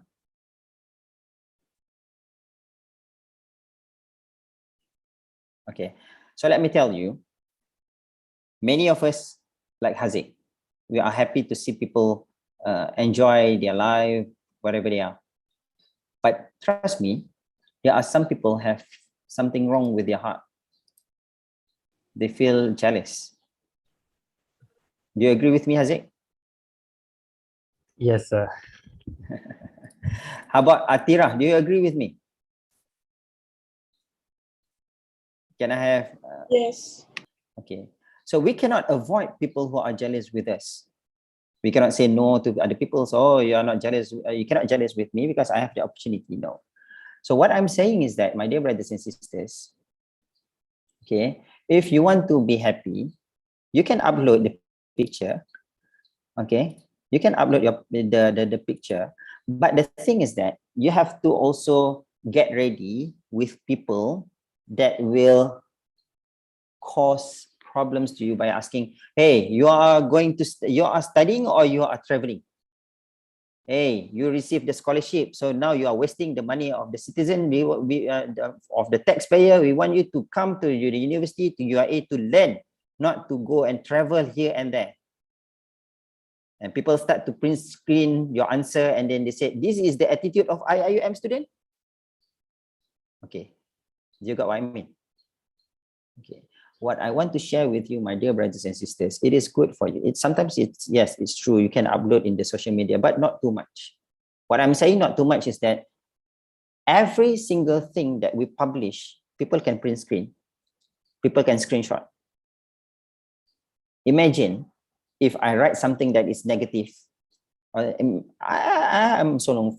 also feeling like demotivated sometimes. If I put that in the web, in my Facebook, for example, if I put all the pictures that I'm here and there, I didn't put any, people will feel like they tend to see the negative part of it rather than look into it as what Haziq explained to us. Yeah, so I'm sharing with you, if you are able to cope with this, not listening to others, just pekakkan telinga, so it's okay for you to upload. But if you feel like, I cannot go when people talk bad things about me, when you cannot handle it, so my suggestion is, minimize uploading on social media. Do not write so much on the social media. You have your friends, you communicate with your friends there. Talk to your parents, okay? But it depends what is the purpose of you uploading into the Facebook. Some people upload in not only the Facebook, Instagram and so on, because it's not because they want to show to others, but it becomes like their journal or their like diary, okay? So because if you put in the hard drive, you can sometimes it will this thing will lost, if anything happened to it. If you put in the computer, it becomes the same thing. You put it in the Facebook, you can search it even after 100 years, right? So that is the idea. Yeah, so minimize uploading on social media if possible. Next, this is also important, and many of us doesn't care about it. We have to admit that we have weaknesses. Most of us feel like we are perfect, we know everything. I don't know whether you agree with me or not. Okay, Damia Sophia, do you agree with me that many of us doesn't admit our weaknesses? We thought that we can do this, we can do that, and we struggle on it. Do you agree with me, Damia? Yes. Yes. How about Farzana Amira? Do you agree with me? Yes. Okay. I would like to ask, if possible, Awada Shakira. Sometimes it's very difficult for us to admit that we have weaknesses. How about Nafisa? Do you agree with me? Yes. Alisha, do you have any comment? Alisha Firdaus. It is true that a lot of people don't really admit their weaknesses, but sometimes I like to think that they have their reasons too why they wouldn't like to admit it as well. Why do you think the reason would be? I wouldn't really know for sure, but I guess like maybe it's something more personal. They have some personal reasons why they don't want to admit it, but I wouldn't really know what would be their reasons. What do you understand about admit weaknesses? When you say admit, Basically, I would say that you accept you know and you accept your weaknesses. You yourself admits that, okay, I have this weakness and I accept that this is my weakness. Okay, fine. Yeah, correct. Yeah. Now let us go back to the history. Okay, see whether Nabi Muhammad SAW and the Sahaba, does they accept their weaknesses? Do they have their weaknesses? If you still remember in the Al-Quran, Allah subhanahu wa ta'ala says in the Al-Quran in Surah Abasa wa tawalla an ja'ahu al-a'ma, when Nabi SAW was Nabi, Allah subhanahu wa ta'ala give advice to the Prophet Muhammad SAW. Yeah, you have to, rather than to listen to to those people of Quraysh, you can listen to, it is better for you to listen to Maktum, who is an OKU, a handicap. Okay, so Nabi SAW at the time admit he has done something wrong. Okay, look at the other Sahaba. When they are in the battle, I don't remember, one of the Sahaba, the hand was cut, chopped off, and then they passed the flag into the other Sahaba, because he admit that he cannot do anymore, because he is already, definitely he is not going to win the battle at that time. So there are many other stories of the Prophet, of the companions, showing that they are also admit that they have their own weaknesses. So my dear brothers and sisters, admit weaknesses does not show that we are negative. It is not negative. It is a positive way to show that, yes, I know that I am not strong enough to do this and I need support. Once you admit your weakness, I don't know about others, it depends on your opinion. You have your own opinion, yeah? I just give my own opinion based on my experience. If you go through other books or whatever thing, maybe you have other opinions on that. But what I believe is that once you admit your weaknesses, there will be an opportunity for you to seek for help. Okay, I'll give an example. If you look into this slide, okay, look at this. What is this animal behind it? Behind the behind this writing? What is this animal? Do you know what is this? Koala. You think this is koala? Yeah. Arif, apa ni? I think it's, I don't know, koala bukan kat pokok. Macam koala. Bukan koala. Apa dia? I don't know. So is it a capybara? No, it's not capybara. No. I want to okay. Baby bear? It's not a bear. A person in the chat says that it's a quokka. No, it's not. It's not a quokka. See, Okay. is it a beaver? It's not. Okay. Okay, fine. See, look at this. You know, when you look at this, you know that. Okay, I don't know. I surrender. I don't know. Okay, you know that I don't know what is the animal behind this. Okay, wait. Give me 1 second.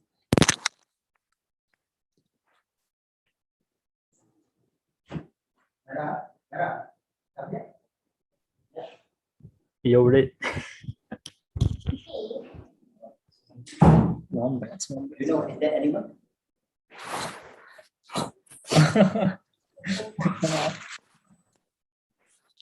Alah, comelnya. Okay, now this is my daughter, Humaira. Aww. Okay. Okay. All of us giving a wrong answer except what is the animal then? Okay, Humaira, can you tell me what is that? It's a wombat. Yes, it's a wombat. Okay, now you go outside. And let me finish my discussion. Okay. Now, if you don't admit your weakness, okay, we are the adults. We don't know what is it. I seek answer from my kid out there because you know she likes animals so much. I also, you know, just now I forgot about it. I was thinking, what is this animal? Apa nama dia? Lupa dah. Okay. And I seek help from my daughter.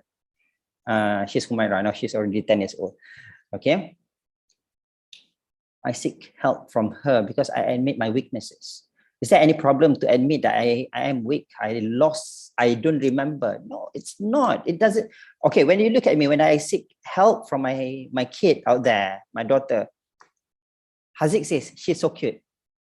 Thank you, Haziq. Anyone else? Does it downgrade myself as a doctor, as a lecturer, as a professor? Does it downgrade me? Does it makes me feel like I have to feel like down so much because my students now that I don't know?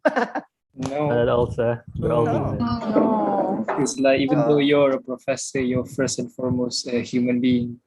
Yes. Everyone forget. Yeah, everyone forget. That's true. So my brothers and sisters, why don't we admit our weaknesses? We know we are weak. If we are perfect, then we are not human. We are becoming malaika. So just admit that we are weak. We need some help. We have problems with the financial problems. We seek help. Anyone can help us we ask for scholarship. We ask from anyone who can help us. Yeah, we know we have problems in our study. We don't understand here and there. Ask help from your friend. Ask help from your lecturers. They will answer to your questions. They will answer to you. Don't worry about it.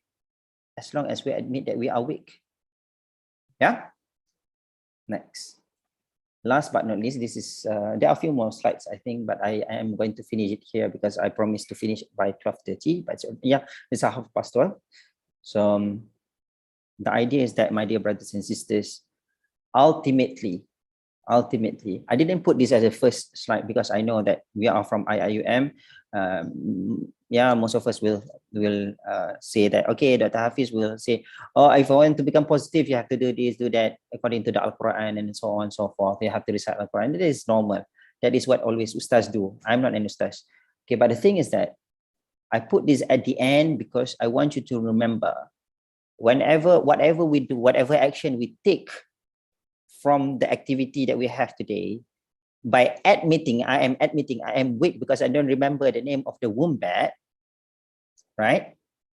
Ultimately, we have to be close to Allah subhanahu wa ta'ala because our weaknesses, our strength, it doesn't come without a superpower that is Allah. So we have to make sure, inshallah, try to recite at least one verse of Al-Quran every day.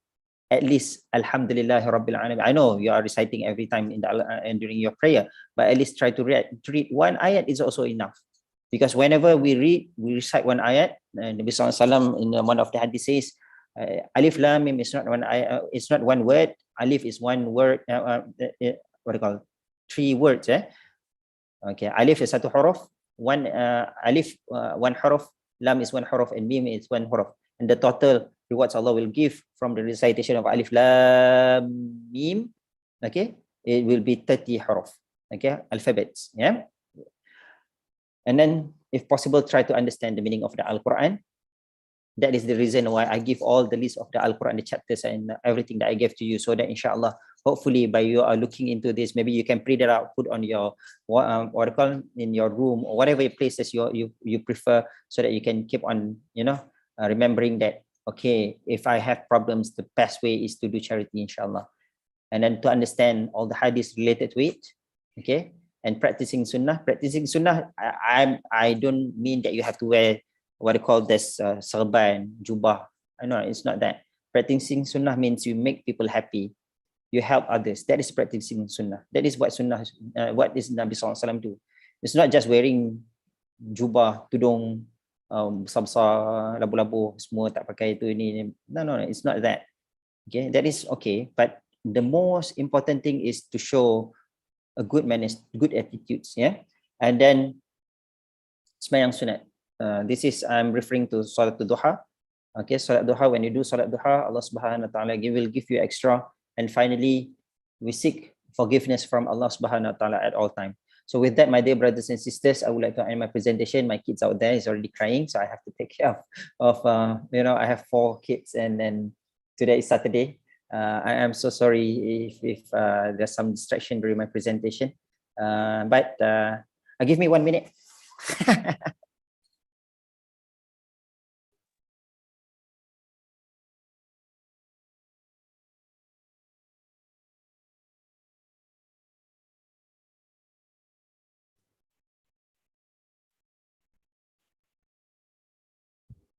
Yo. Yes, apa? Okay. Look at that. So I think that's all in my presentation. Thank you very much for joining me.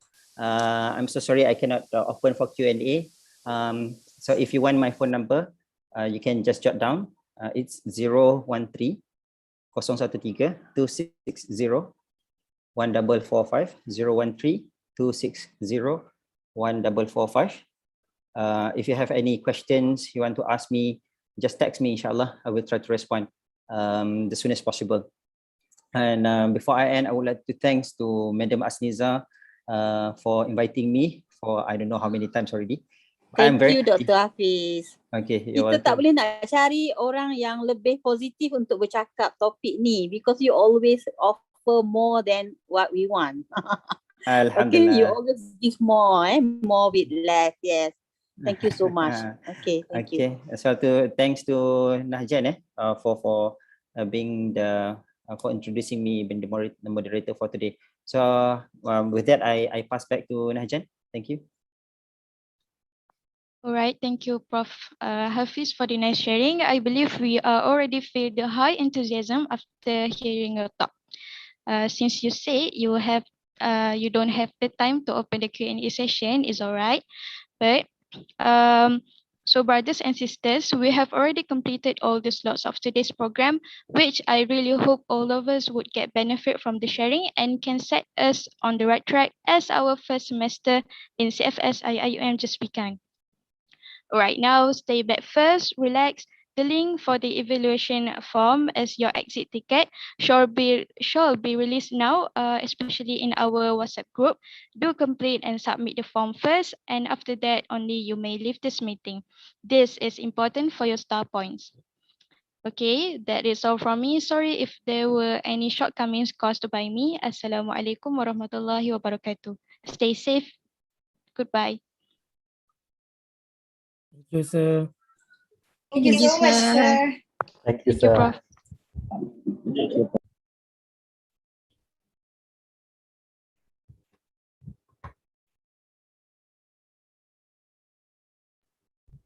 Yo, Rit.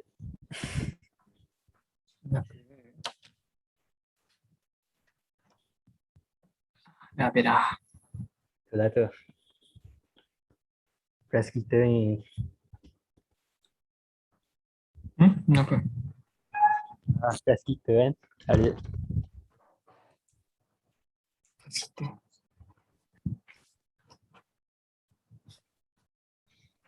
Medium Asniza dah keluar ke? Dah saya. Rasanya dah. Okay dah. Okay. Bye. Dah habis kan. Right. Post Thank you. habis kan. Hilang.